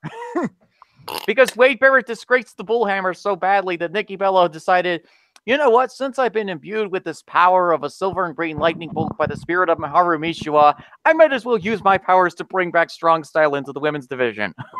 So Bella Hammer it is. Fair enough. Yeah, but Nikki is nowhere near the strong style Asuka is, and Asuka will absolutely destroy her if she went that route. We all know that. We all know this to be true. Oh, it's going to be a glorious war anyway, Dan. Yeah. It was. If it's not for a war, it's going to be a glorious sacrifice into which people will cheer for, which is again. Never mind that. I mean, I'll fare better if I watch, say, Mayu Iwatani and HZK Hazuki, which currently is on right now. So, what was that? All right. Now we were talking about the 6-pack challenge, were we not? Yes. Well, we forgot that two people were actually in it. Hi, my name is Dolph Ziggler. I still work here for a $1.4 million contract for 2 years. Hi, I'm Baron Corbin, former reject NFL football player, former Money in the Bank winner. I lost, and I unfortunately have a thinning hairline. Oh, a fitting hairline. Who was also part of the NFL lawsuit on concussions. Yes. I was in this match for 21 minutes and 55 seconds. And I lost again. Why? Because I am also known as Wile E. Coyote Corbin. Super genius. Super genius that every time I turn around, I fail. Somehow I think his decision making at a critical moment really is screwed up. How many times has that led him to losses? I just don't want to count anymore. For him to cut a promo and say that John Cena was the reason I failed at my Money in the Bank cash-in is a freaking joke. All Cena did was just show up at ringside. That's all he did. Why is it his fault, Corbin? Because he distracted me. He distracted me. He made a better proposition. Should I go after Cena or should I go after Jinder Mahal, who's holding the title?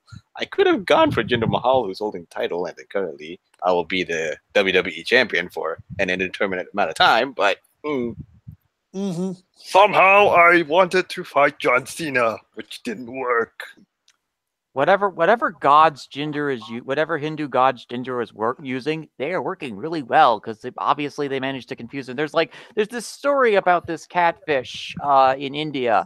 It's a catfish that's apparently protected by the gods, and anybody who tries to fish this fish ends up getting horrifically cursed.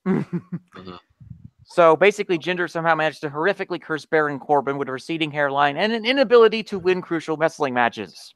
So it's not John Cena, it's Jinder Mahal he should probably be blaming for. But again, I think he's not going to go after Jinder at this point. He doesn't want to be cursed anymore further. Of course not. Or ending up in a freak carpet accident. Flying carpet or just regular carpet? Being run over by one. One what? Carpet or flying carpet? Regular carpet. You know how those giant carpets that you see in those outlet stores. Oh, I see. Getting run over by one of those things. Oy vey. Okay. That is interesting, but I mean, okay. All of us, I think, agreed the correct guy won, and I enjoyed the fact that John Cena lost. I wanted to let John Cena take the pin. I really wish that happened. It would certainly make my day. But I'll take John Cena. I'll take John Cena not winning the six-pack as a consolation prize, which again, it's a good thing. Besides, he got pinned first at the Elimination Chamber match, the first of 5 pins by Braun Strowman. Yes. No wonder that match ended up so long. Point taken. I mean, this was before Raw. This was before Raw, and then before I heard John Cena did a complete U-turn and say, "I'm gonna go fight Undertaker. I wanna fight Undertaker."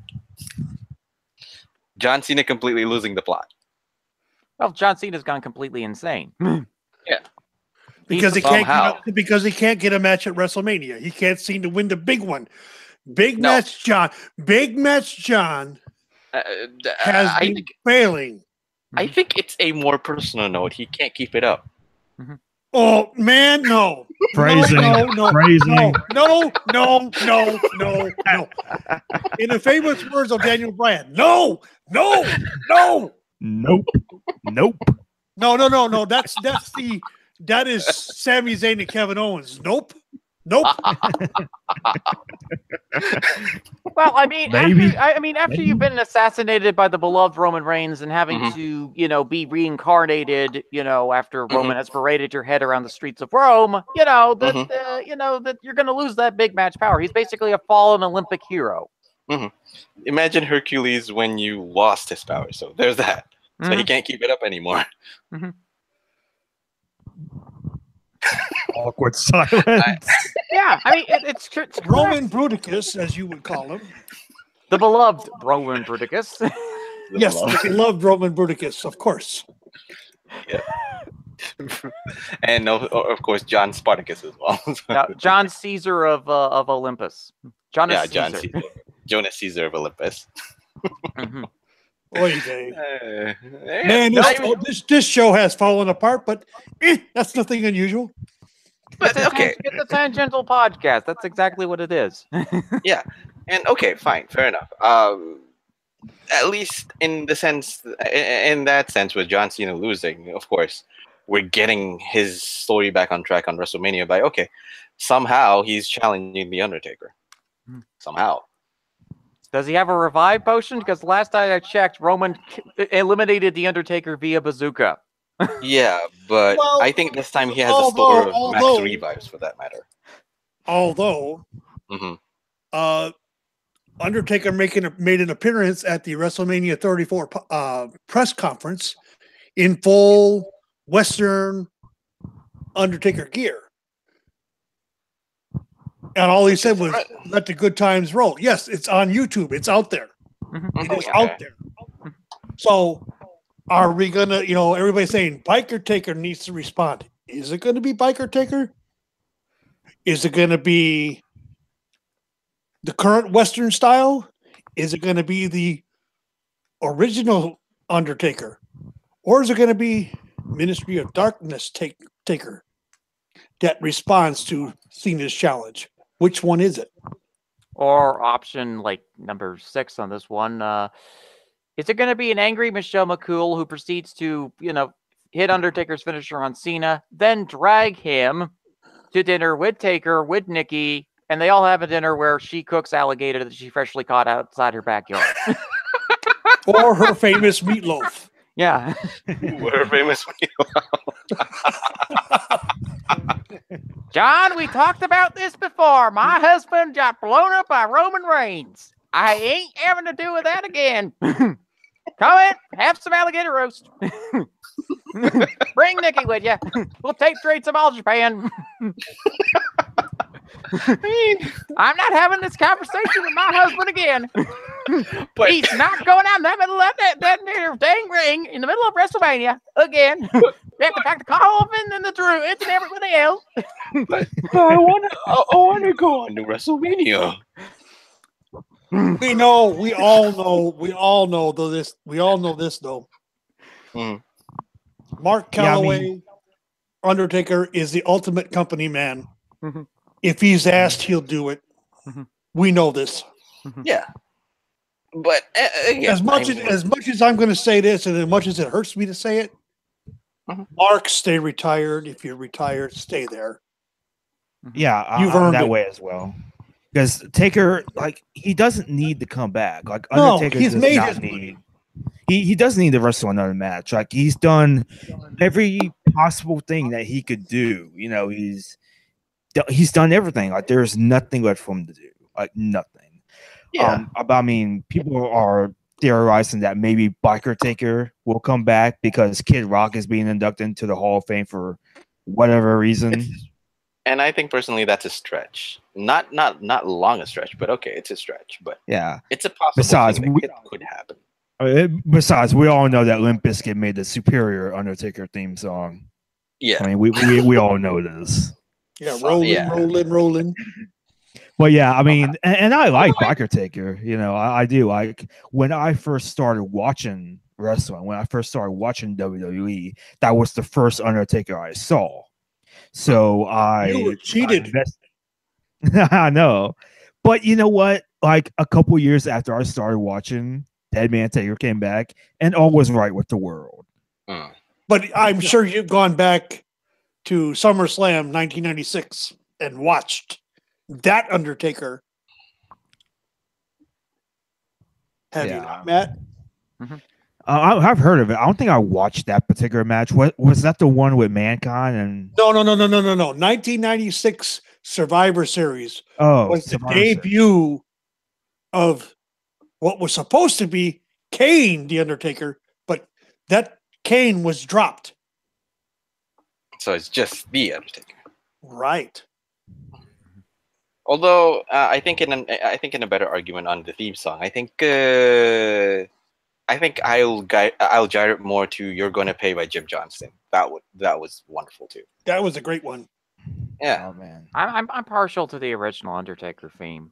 I like the old school tunes, the chip tunes, and the music that was orchestrational music that was done. Uh-oh. So you were. So Do I need to pull something out? No. Something that I've put on the shelf? No. You know what, you three? You've done No. You've gone and made a big mistake. And I can't allow I could pull the for you original. to think you can I just could pull walk the away. original theme out. That's not a problem. I have it. No, you don't need to. I just, it's for me, I am not really a particularly big fan of like vocals in wrestling themes. Okay. So unless it's a really good singer, then I generally prefer just pure music. Right. I'm a big fan of orchestrational music, classical music, techno music, 80s, 90s video game music. I'm into some rock, but not a lot. My dad is more into metal than I am. Right on. Okay. Mm-hmm. So, okay, fair enough. Yeah, the instrumental I like. The only one, in my opinion, that's got a decent entry music that has got vocals is My Goddess and Empress. Mm-hmm. That is that fits her perfectly. Oh yeah, which is basically a knockoff of 21st Century Schizoid Man by King Crimson. Well, that and also because of the fact that the lyrics are not in English; they're in Japanese for the most part. Yeah, for the most part. That's the other thing. Is as long as it's not English lyrics, I'm fine with it. If it's English lyrics, then I'm gonna go. That's really off key. coming from someone who listens to alternate audio on the network. Mm-hmm. Oh, good.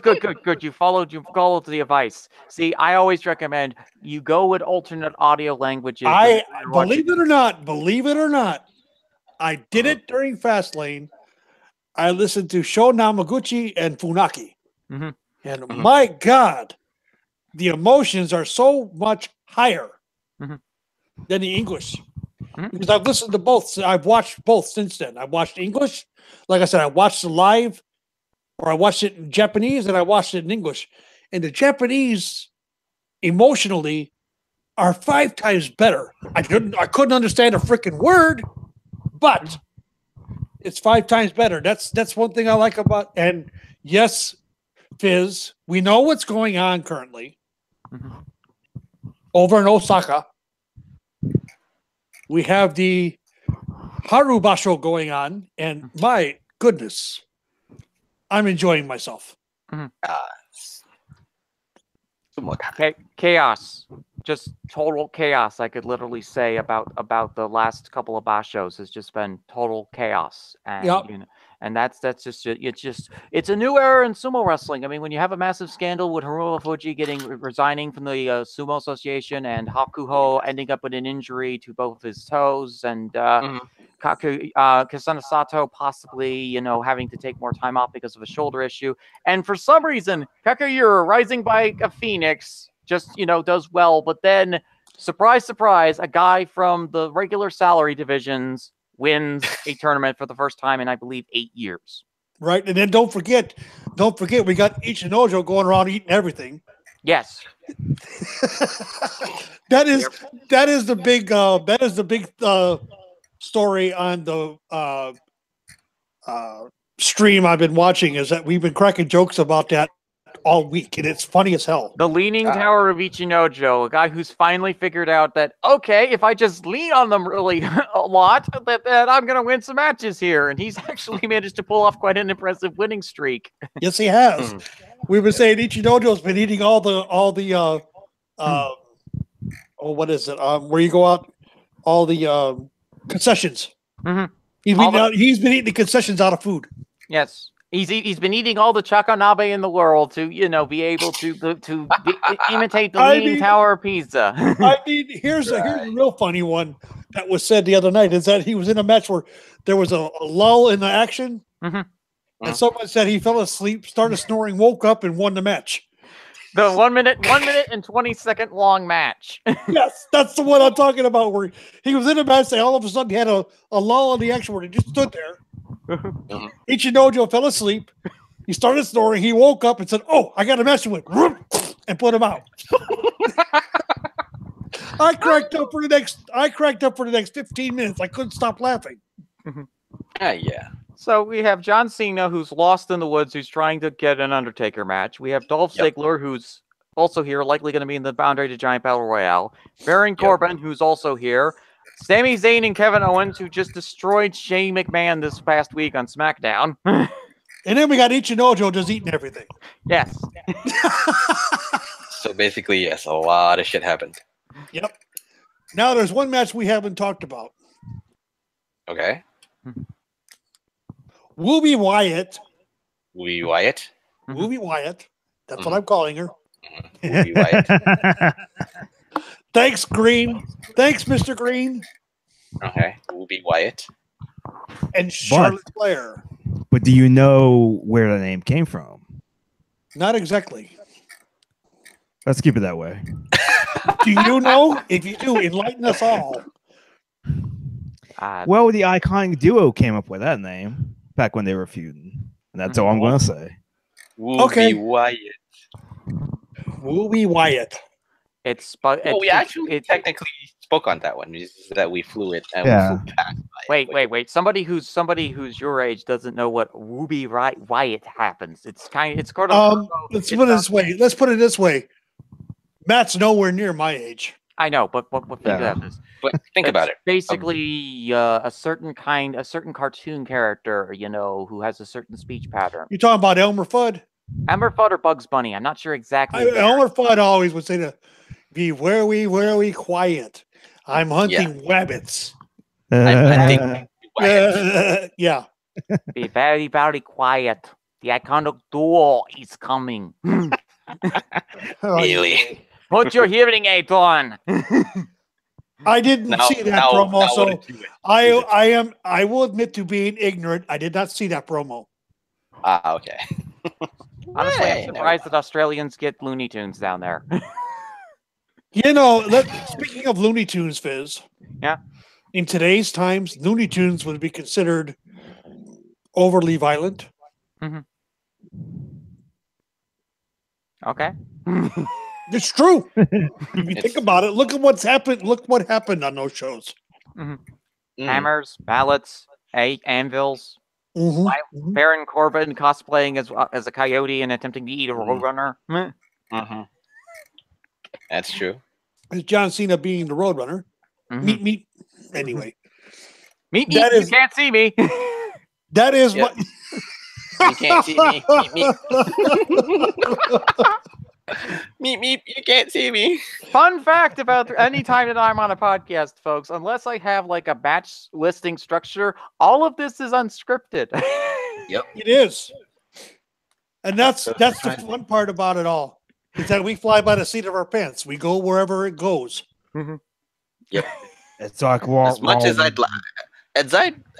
I'd like to keep it scripted, I'll just throw the script away. I think that's it. Well, it is scripted and structured in a way. A lot of people say to me like, "Oh, your podcasts are always sort of like really unscripted." Like, no, there's a structure there. It's a natural structure of a conversation. It's like somebody having a conversation in a restaurant or a bar, and that's how I view the philosophy of podcasting. Is that it should be a idea of, okay, let's have a conversation. We'll see where this goes. We'll have a list of matches we're going to be talking about throughout the show, and then you go forward from there. Yes. Okay.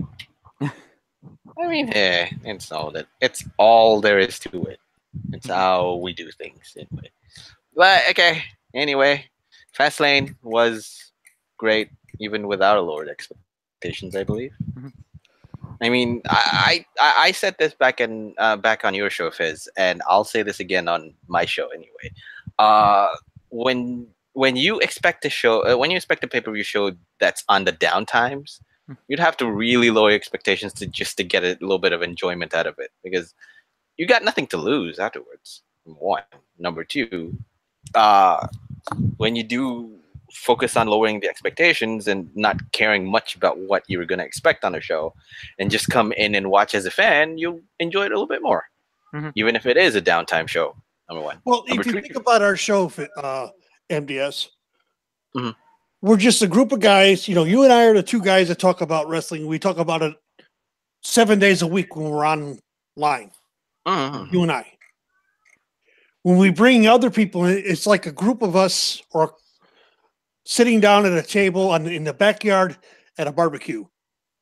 We all have opinions, and we want to make sure everybody at the table hears our opinions, understands our opinions, but yet they can counterpoint our opinions, and we do not hold anything personal. Oh, I don't hold the things personal in general, and it doesn't really matter to me whether a person likes my opinion or not. I'm just going to basically go and say, hey, okay, this is my thought process on this. You can either agree or disagree. That's fine. That's completely acceptable in that situation, and go, okay, we can move forward to the next thing and either we'll agree upon that opinion or we'll move on to something else. Well, here's the thing. Here's the thing with us, and it's always been this way on this show and other shows I've been on. It's all done with respect. Hopefully so. I mean, I'm just talking pure doo-doo about stuff.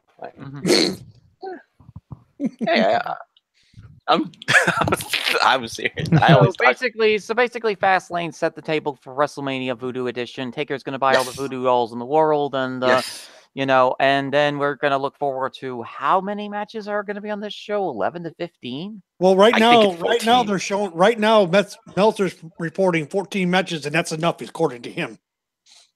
Well, they plan on extending the pre-show by about an hour, I think, for this one. So we'll see where they go. We're looking at 6 to 7 hours of programming between the pre-show and the main show.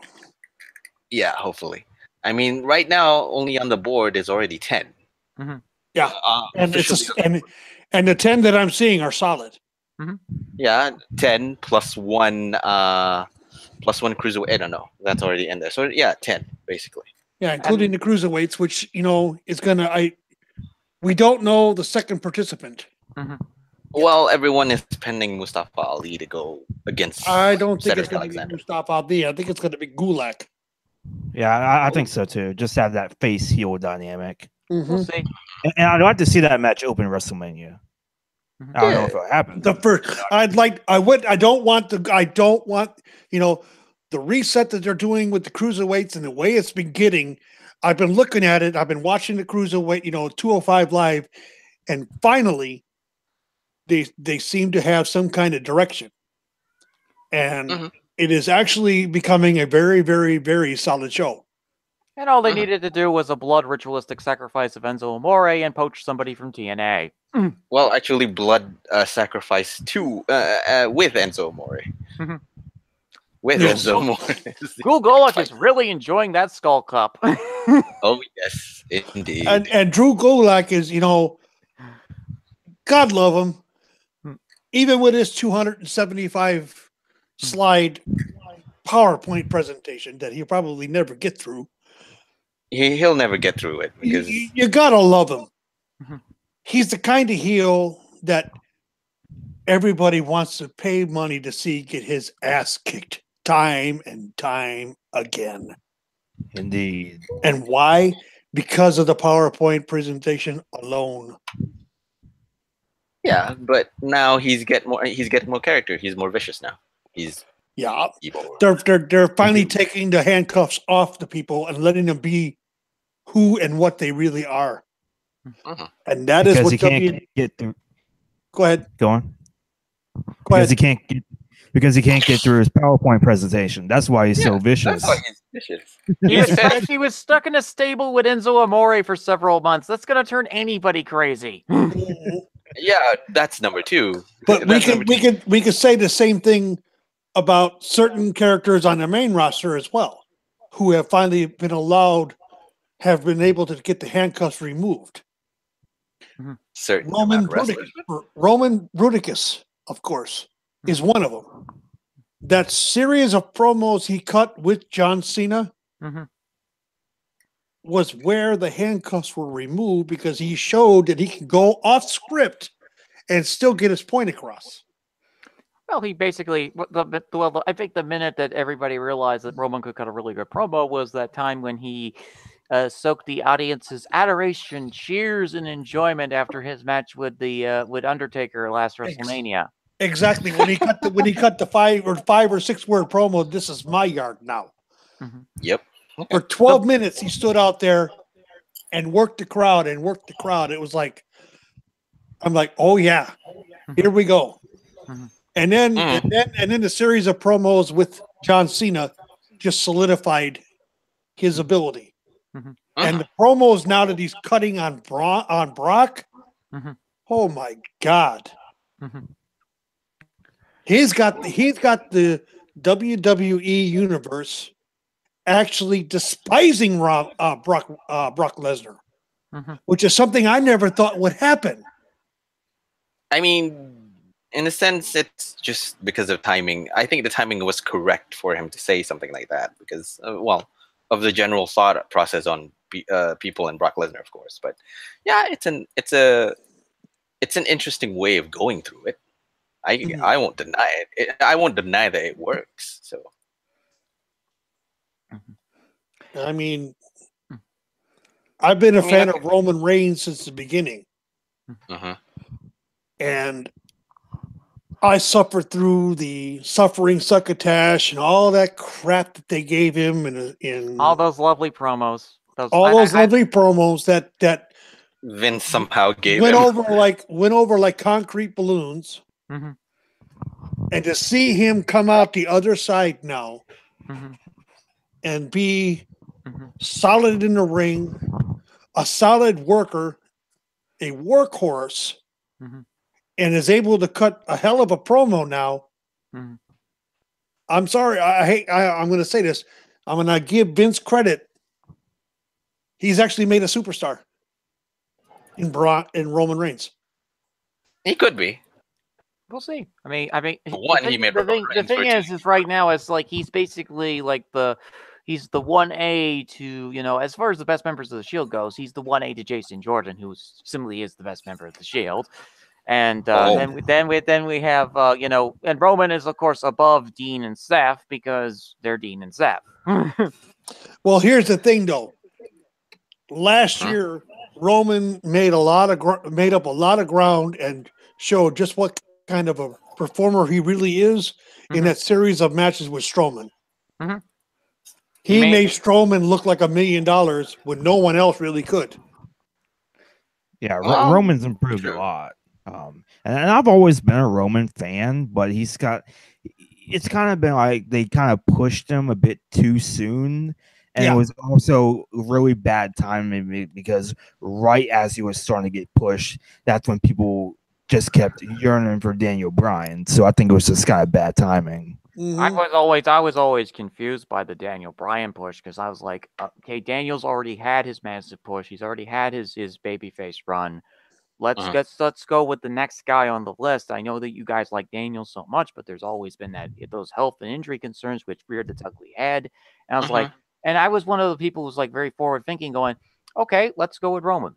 And it's not a lot of it is out of a case of glass emotion. These guys and gals have seen Daniel Bryan wrestle since his indie days in the 2000s. And, there's all that emotional investment into Daniel Bryan. And if you have emotional investment in a wrestler, that there's nothing particularly bad about it, but there always needs to be a balance when it comes to emotional investment into a wrestler.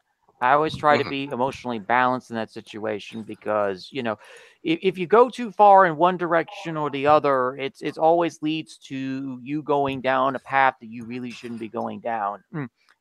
Getting, obsessed with your fandom to the point of, becoming one of those stan people.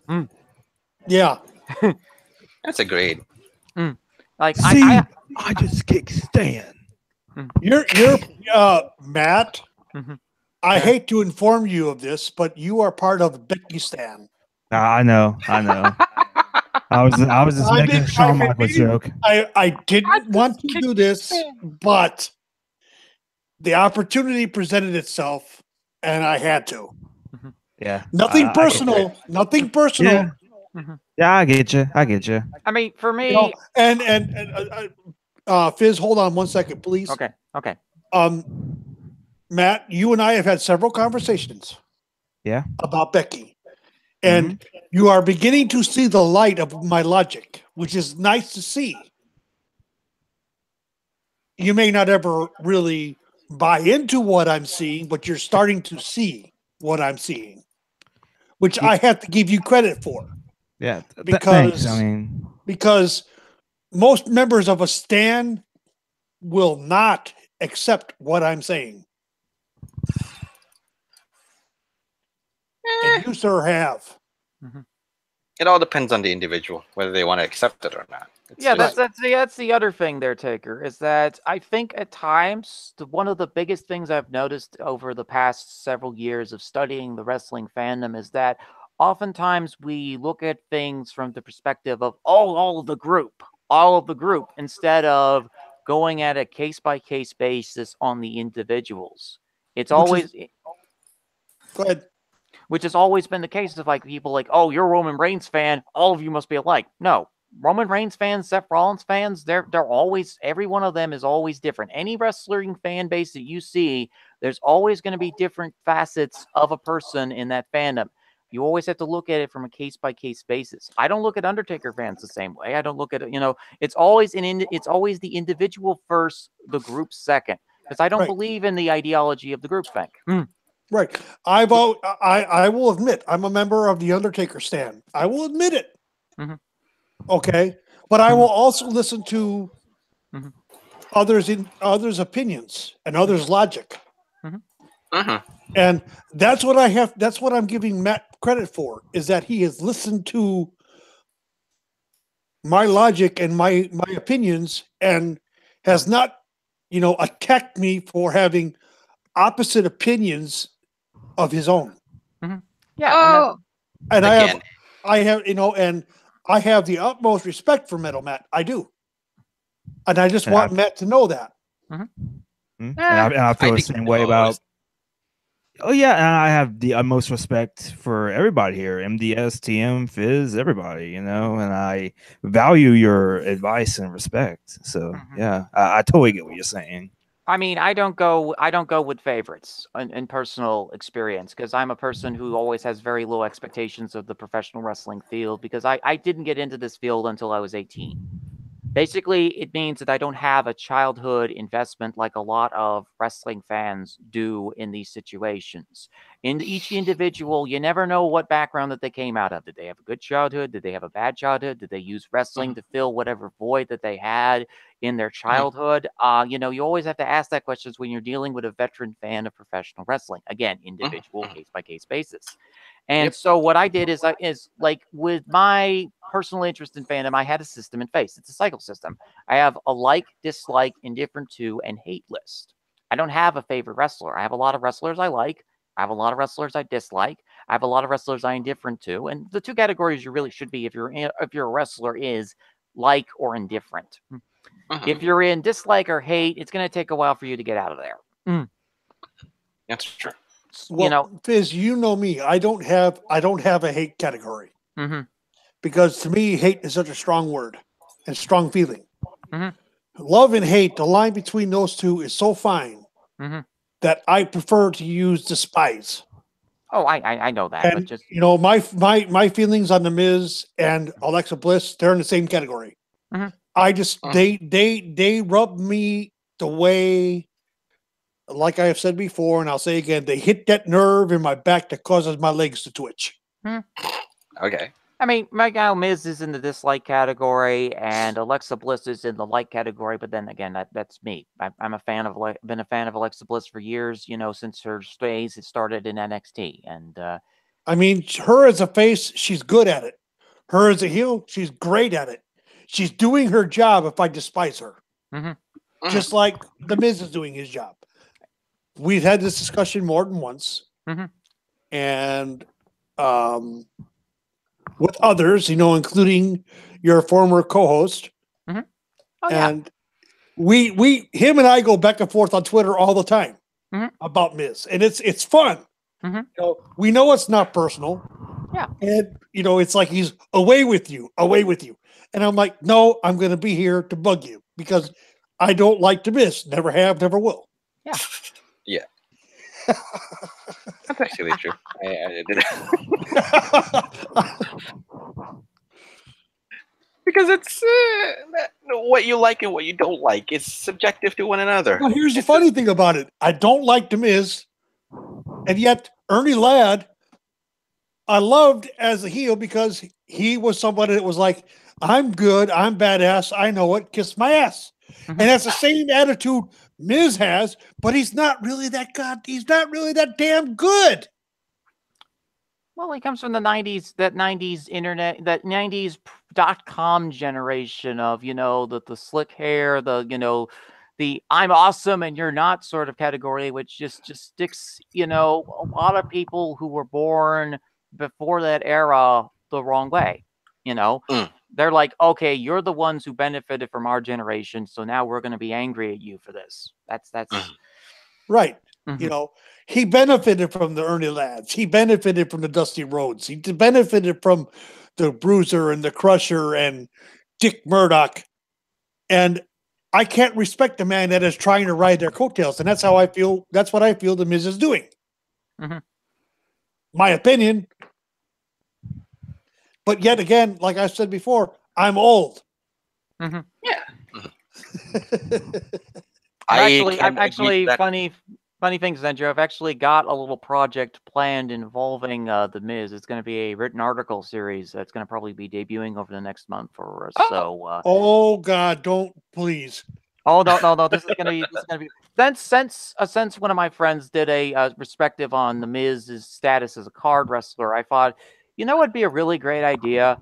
Do a career retrospective of him from WrestleMania 27 onwards, sort of in this bulletin point style of each month or each feud. It's like the Miz suddenly is no longer over because somehow Damian Sandow is more over than he is, which I thought was fantastic. Yeah, which is actually true. I am sad that they let him go because Damian Sandow as the Miz now. Oh my God, he got over just being a quote unquote shadow wrestler to the Miz. Yeah, and I thought it was great. I would sit there and just laugh because you could actually see it. It was bothering Mike Mizanin bigger than shit. It was bugging him that he was doing this stuff, and it was getting over with the crowd more so than he was. Literally. That's true. All right, fair enough. Anyway, anything else that we have on the card right now? Well, the only thing we didn't really talk about was we started talking about Ruby Wyatt and Charlotte. Yeah, the three of us covered that match. If you want to get your thoughts on it, go ahead, man. Yeah, to my opinion, was a solid match. Okay, start to finish, it's solid. Okay. I give it a high C, low B for it because. Oh, that's yeah. I'm generous because, like I said, I had the bar set as low as my ankles. Okay, fine. And they cleared the bar quite considerably. When I hold the bar that low, my grading is very high, is a lot higher than most. Charlotte sold well in the match when she was in under position. Ruby, when she finally was in the under position, I never realized just how good of a seller she was until this match. And to see her actually tap so quickly to the figure eight was like she made it look like that she was in severe pain, more so than anybody on the roster has done before or since. Has done before. I can't say since because there's really not been a match since. But Ruby sold that figure eight better than anybody I've seen yet. I mean, it was almost instantaneous to tap. And maybe it was a legit injury. I don't know, but still, the fact remains is that she sold it brilliantly. That match was brilliant, start to finish, and that's I'm giving, like I said, a high C, low B. Okay. The overall pay-per-view, I would give probably a high B, low C because it was good all around. There wasn't really any dead matches on that pay-per-view. Every one of them sold the point going into WrestleMania, which is what this needed to do. Fair enough. And I believe that will be it for you. Yeah.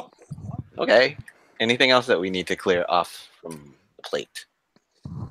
Do we have any more confessions? Have we talked about Charlotte Asuka yet? Oh my God, that was a hell of a segment, wasn't it? Yeah. Finally, Asuka made her decision. After weeks and weeks of teasing all of us to submission and potentially dividing the whole community into half. Finally, I'm gonna have stork for dinner. What? I'm gonna have stork for dinner. Yeah, and unfortunately, we all have a pretty good feeling, pretty good understanding that Charlotte's going to put Asuka over. Yeah. I don't see Charlotte I think taking the so. streak. I really don't. And So it's not another because sacrifice. it's not because I'm a fan of Asuka. No, It's because Charlotte don't need to rub. if she Yeah, gets if she gets the streak, it's fine by me as well. Oh yeah, if she gets it, fine. But I don't see it. It's hard to jump the shark on that one, or is it just hard to jump ropes on that one? It's, can't really decide which one to pick. Because on one hand, you have Asuka retaining her streak, which again makes the albatross around her neck grow even bigger. I'm not sure that she'll fit the albatross inside her kimono, but that's another story in and all of itself. Well, isn't the kimono made of skin from everybody she's beat? Yeah, and she has one small patch that is reserved for Charlotte. Exactly. She hasn't, yeah, that's one. On the other hand, taking the streak off from Asuka resets her and makes her available to a lot of other options. Number one, and but wouldn't Charlotte taking the streak make her insane? Probably. Would we? But here's the thing that I might like. Okay, let's say Charlotte takes the streak. Okay, hypothetical. Okay. All of a sudden, the next time we see Asuka and she pulls off the mask, Kana is underneath. Oh yeah, we talked about the face paint earlier. No, but I'm saying not before. Yeah, but after. Okay. And she becomes this vicious, cruel, mean person that just goes out and hurts people. I mean, Asuka's already insane anyway, basically. True, basically. In a nutshell. Remember when she was at close to the 500 days of her championship run and she started using devious tactics? Yep. Yeah, but I'm saying take the devious tactics to the next level. Oh, she already has, I feel. Where she is actually hurting people. Oh yeah, she already has. Pulling the Pentagon thing of breaking arms or breaking legs. I mean, she did that to Cameron. She did that to Dana Brooke. She did that to Emma multiple times. I mean, she's done that before. She's destroyed Bailey. Okay, that's basically she has done the vicious heel thing in NXT before. Obviously, it's slightly. But she was still over as a face in NXT. You know that NXT loves blood sports and cult sacrifices, Taker. This is true. Okay, I'm saying on the main roster.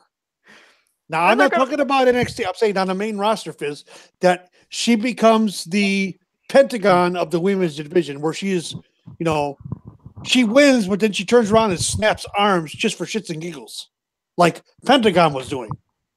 And he got over as a face by that natural crowd, and I feel like the main roster crowd will react the same way. True. Unfortunately. They like Bloodsport, which ironically is the 30th anniversary of that film. Okay. Yeah. Sure. Yes. Okay. Yeah. Okay. Now I remember what. Now here's the thing, and I hate to do this.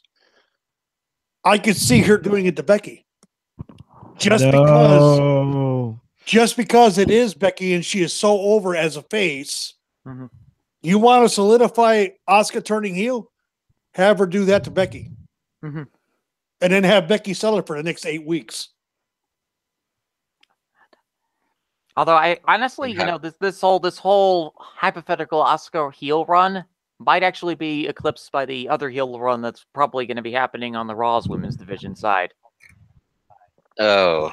Don't say Ronda. Bailey? No, not Bailey? Ronda. No, not Ronda. Bailey. Yes. Oh, you mother huggers are going to pay now. Oh, God. I could see it. It could happen. I mean, it might everybody's thinking Sasha, but I think that Sasha's actually working the internet marks into a frenzy of, oh, I'm not turning heel yet.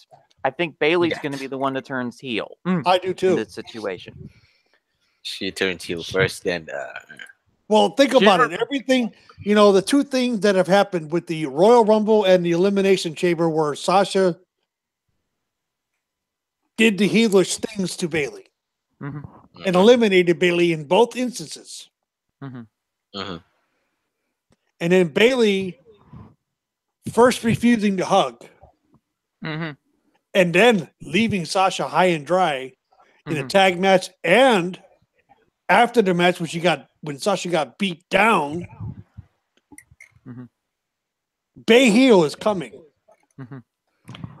Well, this is basically the thing with Becky, is that heel is basically her natural alignment. I've always said of Bailey's character, it's a heel character who's trying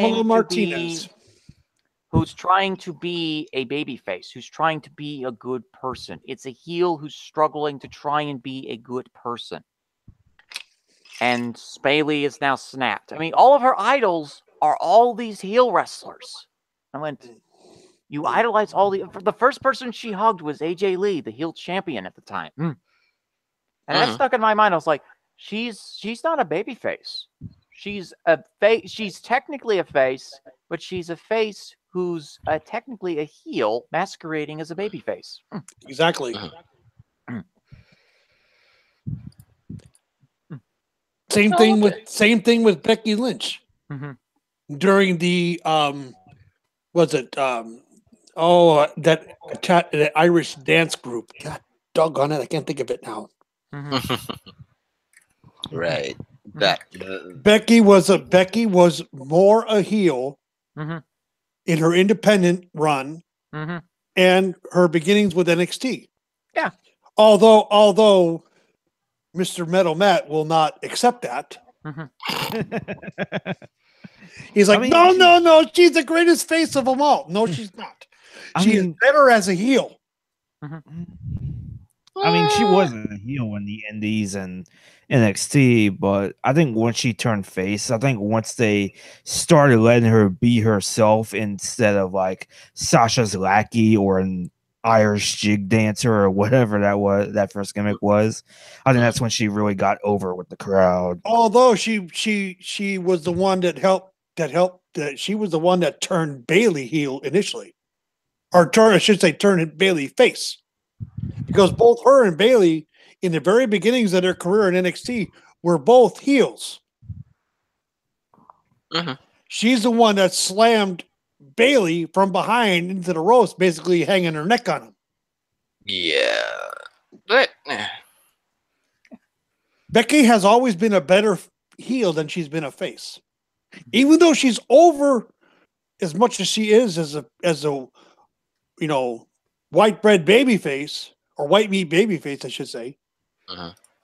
She has that side of her where she can be a heel, and we have seen glimpses of the heel Becky. And what we need to see is if we know she can get over as a face. The real test is that can she get over as a heel. Now, this is old school coming. This is old school talking. Every great face at one point turns heel and then works their way back. They can do that. Their money. And right now, Becky and Bailey both need to go the opposite direction of what they are. To reboot their characters and to become bigger than what they really are. If they can pull it off. And I'm not even thinking bigger here. I just think basically just a steady. Once again, the ideology of balance comes into play. I am not a person who's particularly interested in just a big, massive pop every single time. I'm interested in just a balanced pop, unless it's in certain situations where that person has justified devotion from the audience. Like I just posted a video on my Twitter feed. It's a video showcasing the entrance of a certain wrestler from WXW's 16 Karat Gold tournament this year. He was originally he was a heel. He became a babyface in last year's tournament. And then this year he came back and returned, and you have to hear that pop for yourselves. It's in an arena in Germany. It's from a promotion called WXW, and they have their annual 16-karat gold tournament, and just 1,000 people are there. And the pop for this match is massive, and it's just the entrance. Because nobody knew that this was happening. Nobody knew that this surprise appearance was going to happen. Because Taker will love this. Apparently, what happened was that all of the staff of this promotion were asked to turn around when this wrestler came into the building, or they would be fired. And a wrestler actually got kicked out of a dressing room so that he wouldn't see this guy coming into the building. They kept it a secret the entire time. Nobody talked about it. Only I think a few people knew. And when this guy came out, it was a legitimate shock to the internet wrestling community people that this guy appeared. This wasn't even on the radar because the match stipulation, Walter had this match stipulation against this match for Bad Bones. They figured that he would be doing like a last man standing match or a no DQ match. They did not think triple threat at all. They did not think that this wrestler would come back, and I absolutely recommend anybody watch this promo, the 16-karat gold entrance of the wrestler Ilja Dragunov, who was my candidate. Oh, God. Yeah, Dragunov, yes. Okay, that's a guy who has a justified babyface reaction. A lot of times I see a face reaction, I'm like, they really haven't earned it in my mind. Well, one of the greatest baby faces ever in professional wrestling across the board was Dusty Rhodes, right or wrong? Right. I don't know. Go ahead, Fizz. I don't know, because I wasn't exactly the biggest fan of Dusty Rhodes. I liked his promos, but I felt that his character wasn't really all that genuine. The more that we find out about Dusty Rhodes, the more of just the scarred legacy that he has in the right. But here's the thing: Dusty Rhodes was one of the most hated heels when he was tag team with Dirty Dick Murdoch. Yeah, I saw Dirty Dick Murdoch and Dusty Rhodes wrestle two of my most beloved favorites in my life. That was Dick the Bruiser and his Polish cousin, which they weren't really cousins, the Crusher in Chicago at the International Amphitheater. I saw that. I saw one of their several matches. Okay. And let me tell you, Dusty Rhodes was hated as a heel, and some of your greatest faces in all of wrestling were some of the greatest hated heels. Baron von Raschke, Superstar Billy Graham, Boogie Woogie Boy Jimmy Valiant. Do I need to name any more? Yeah. They were all heels at one time and became baby faces. Who McDaniel was a heel and became a face. Let these wrestlers today, if they could pull off the heel gimmick, let them be heels and slowly turn them face. It is a tried and true formula. I mean, you could try. That is one way of doing it. Sorry, Matt. I'm going to be on the Becky Lynch heel turn bandwagon until it happens.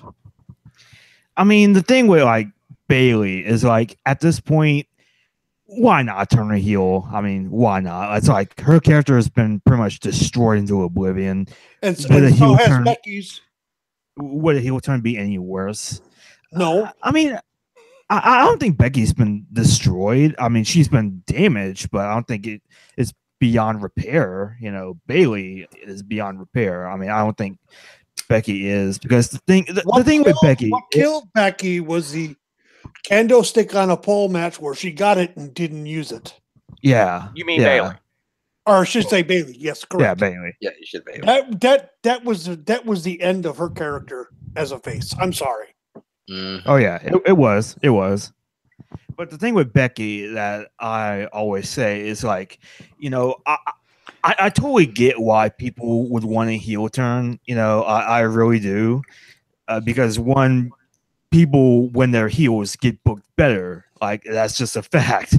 Like it's not really a surprise. Like every time that someone gets interviewed and someone asks them, "Would you rather be face or heel?" and 9 times out of 10 they'll say they would rather be a heel because it's easier.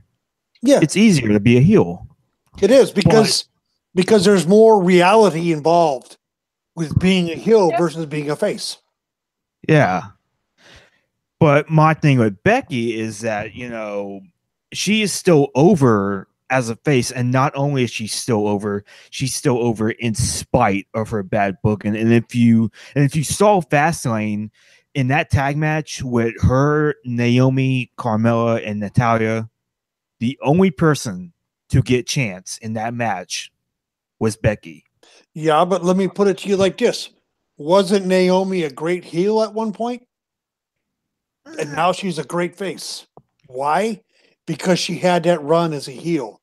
It's the same with if you want to really narrow it down, Alicia Fox, still a heel, getting face pops. Why? She's good at being a heel, and people want her to change her attitude. They want it to be organic. Same thing that happened with The Undertaker. The Undertaker initially debuted as a heel. It wasn't until the feud between Jake the Snake Roberts and Macho Man Savage when The Undertaker stopped Roberts from hitting Elizabeth with the chair, that turned him face, but it was an organic turn. It wasn't a turn that was scripted. Initially, it wasn't supposed to be that way, but because of the crowd reaction of what he did is what turned him face. The writers and the creative staff listen to the crowd. The problem is that right now they're not listening to the fans. They're not listening to the crowd. And that's what they need to do, is get back in touch with the fandom. Whether it be Smarks or Marks. And yes, Fizz, we've had a show about Smarks. We've gone into the bush looking at Smarks.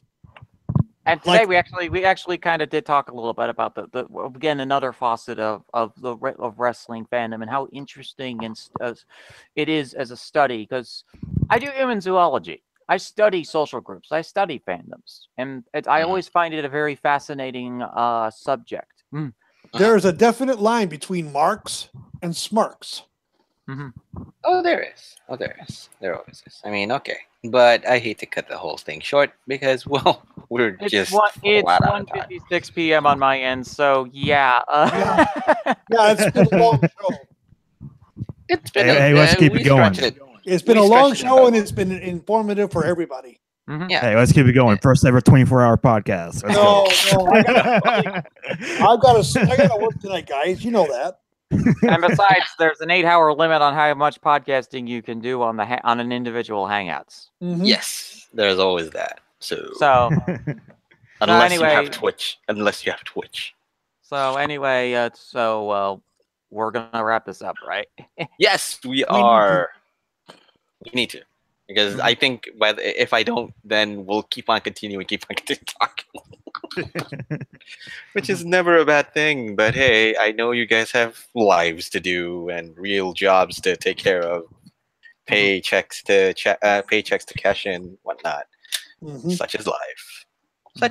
Okay. But anyway, Matt, let's do your usual plugins of where we can get you for the final time. For the last time. We will miss you, Matt. Well, I'll still be around, Okay. Yeah, I know, but okay. Time for you to do your plugs. Promote yourself. Oh yeah, well, you can catch me on Twitter at MetalMatt15, and I'm also on the site that shall not be named, I guess. I guess that's what we're calling it. You can say it. You could say it. Okay. Well, At this I point, hang you out can on. say it. Yeah, I hang out on cage side seats a lot. Hang out in the daily and the nightly. And speaking of the nightly, I'm actually in the middle of a WrestleMania retrospective every nightly. For the intro, I write a review of a WrestleMania each night. Last night, I wrote one on WrestleMania 15. It was okay. It wasn't the best WrestleMania in the world, but yeah, it was what it was. And then Sunday is going to be WrestleMania 2000. So I'm in the middle of that. And I'm also going to be doing Ruthless Aggression podcast. So hopefully, which will hopefully be next Friday, hopefully. At 7 p.m. Eastern, right? At 7 p.m. Eastern. So I got that to look forward to. And that's about it for me. Fizz, Right. where can they find you? Okay, you can find me at Fitzpatrick14. I don't really consider myself a daily or a nightly guy. I'm just a cage sider. So basically, at this point, I do two podcasts at this point. Cage Side Speaks, which is the fan cast. We'll probably be doing a WrestleMania pre-show or post-show, depending on how things work out fairly soon. And also, Series 2 of Wacky World of Wrestling just launched a few days ago with MDS as my first rotational guest co-host. We are doing a change in the format this series. We are having a new co-host on pretty much every week or so, every few weeks or so. And we'll see where that goes from here. Series 2 will likely have less episodes. Last series, we had 30 episodes. This series might be a little bit less, but you never know with this kind of stuff. Anyway, thanks, folks, for having me on for this edition of Shooting the Breeze, and we'll see you on the next edition of Shooting the Breeze while these two do their plugs. Taker, you go first. You guys can always find me on Cage Side in the daily or the nightly, more so the nightly lately, because my work schedule is getting to the point where I'm afraid to lose sleep. Because I'm working 7 days a week.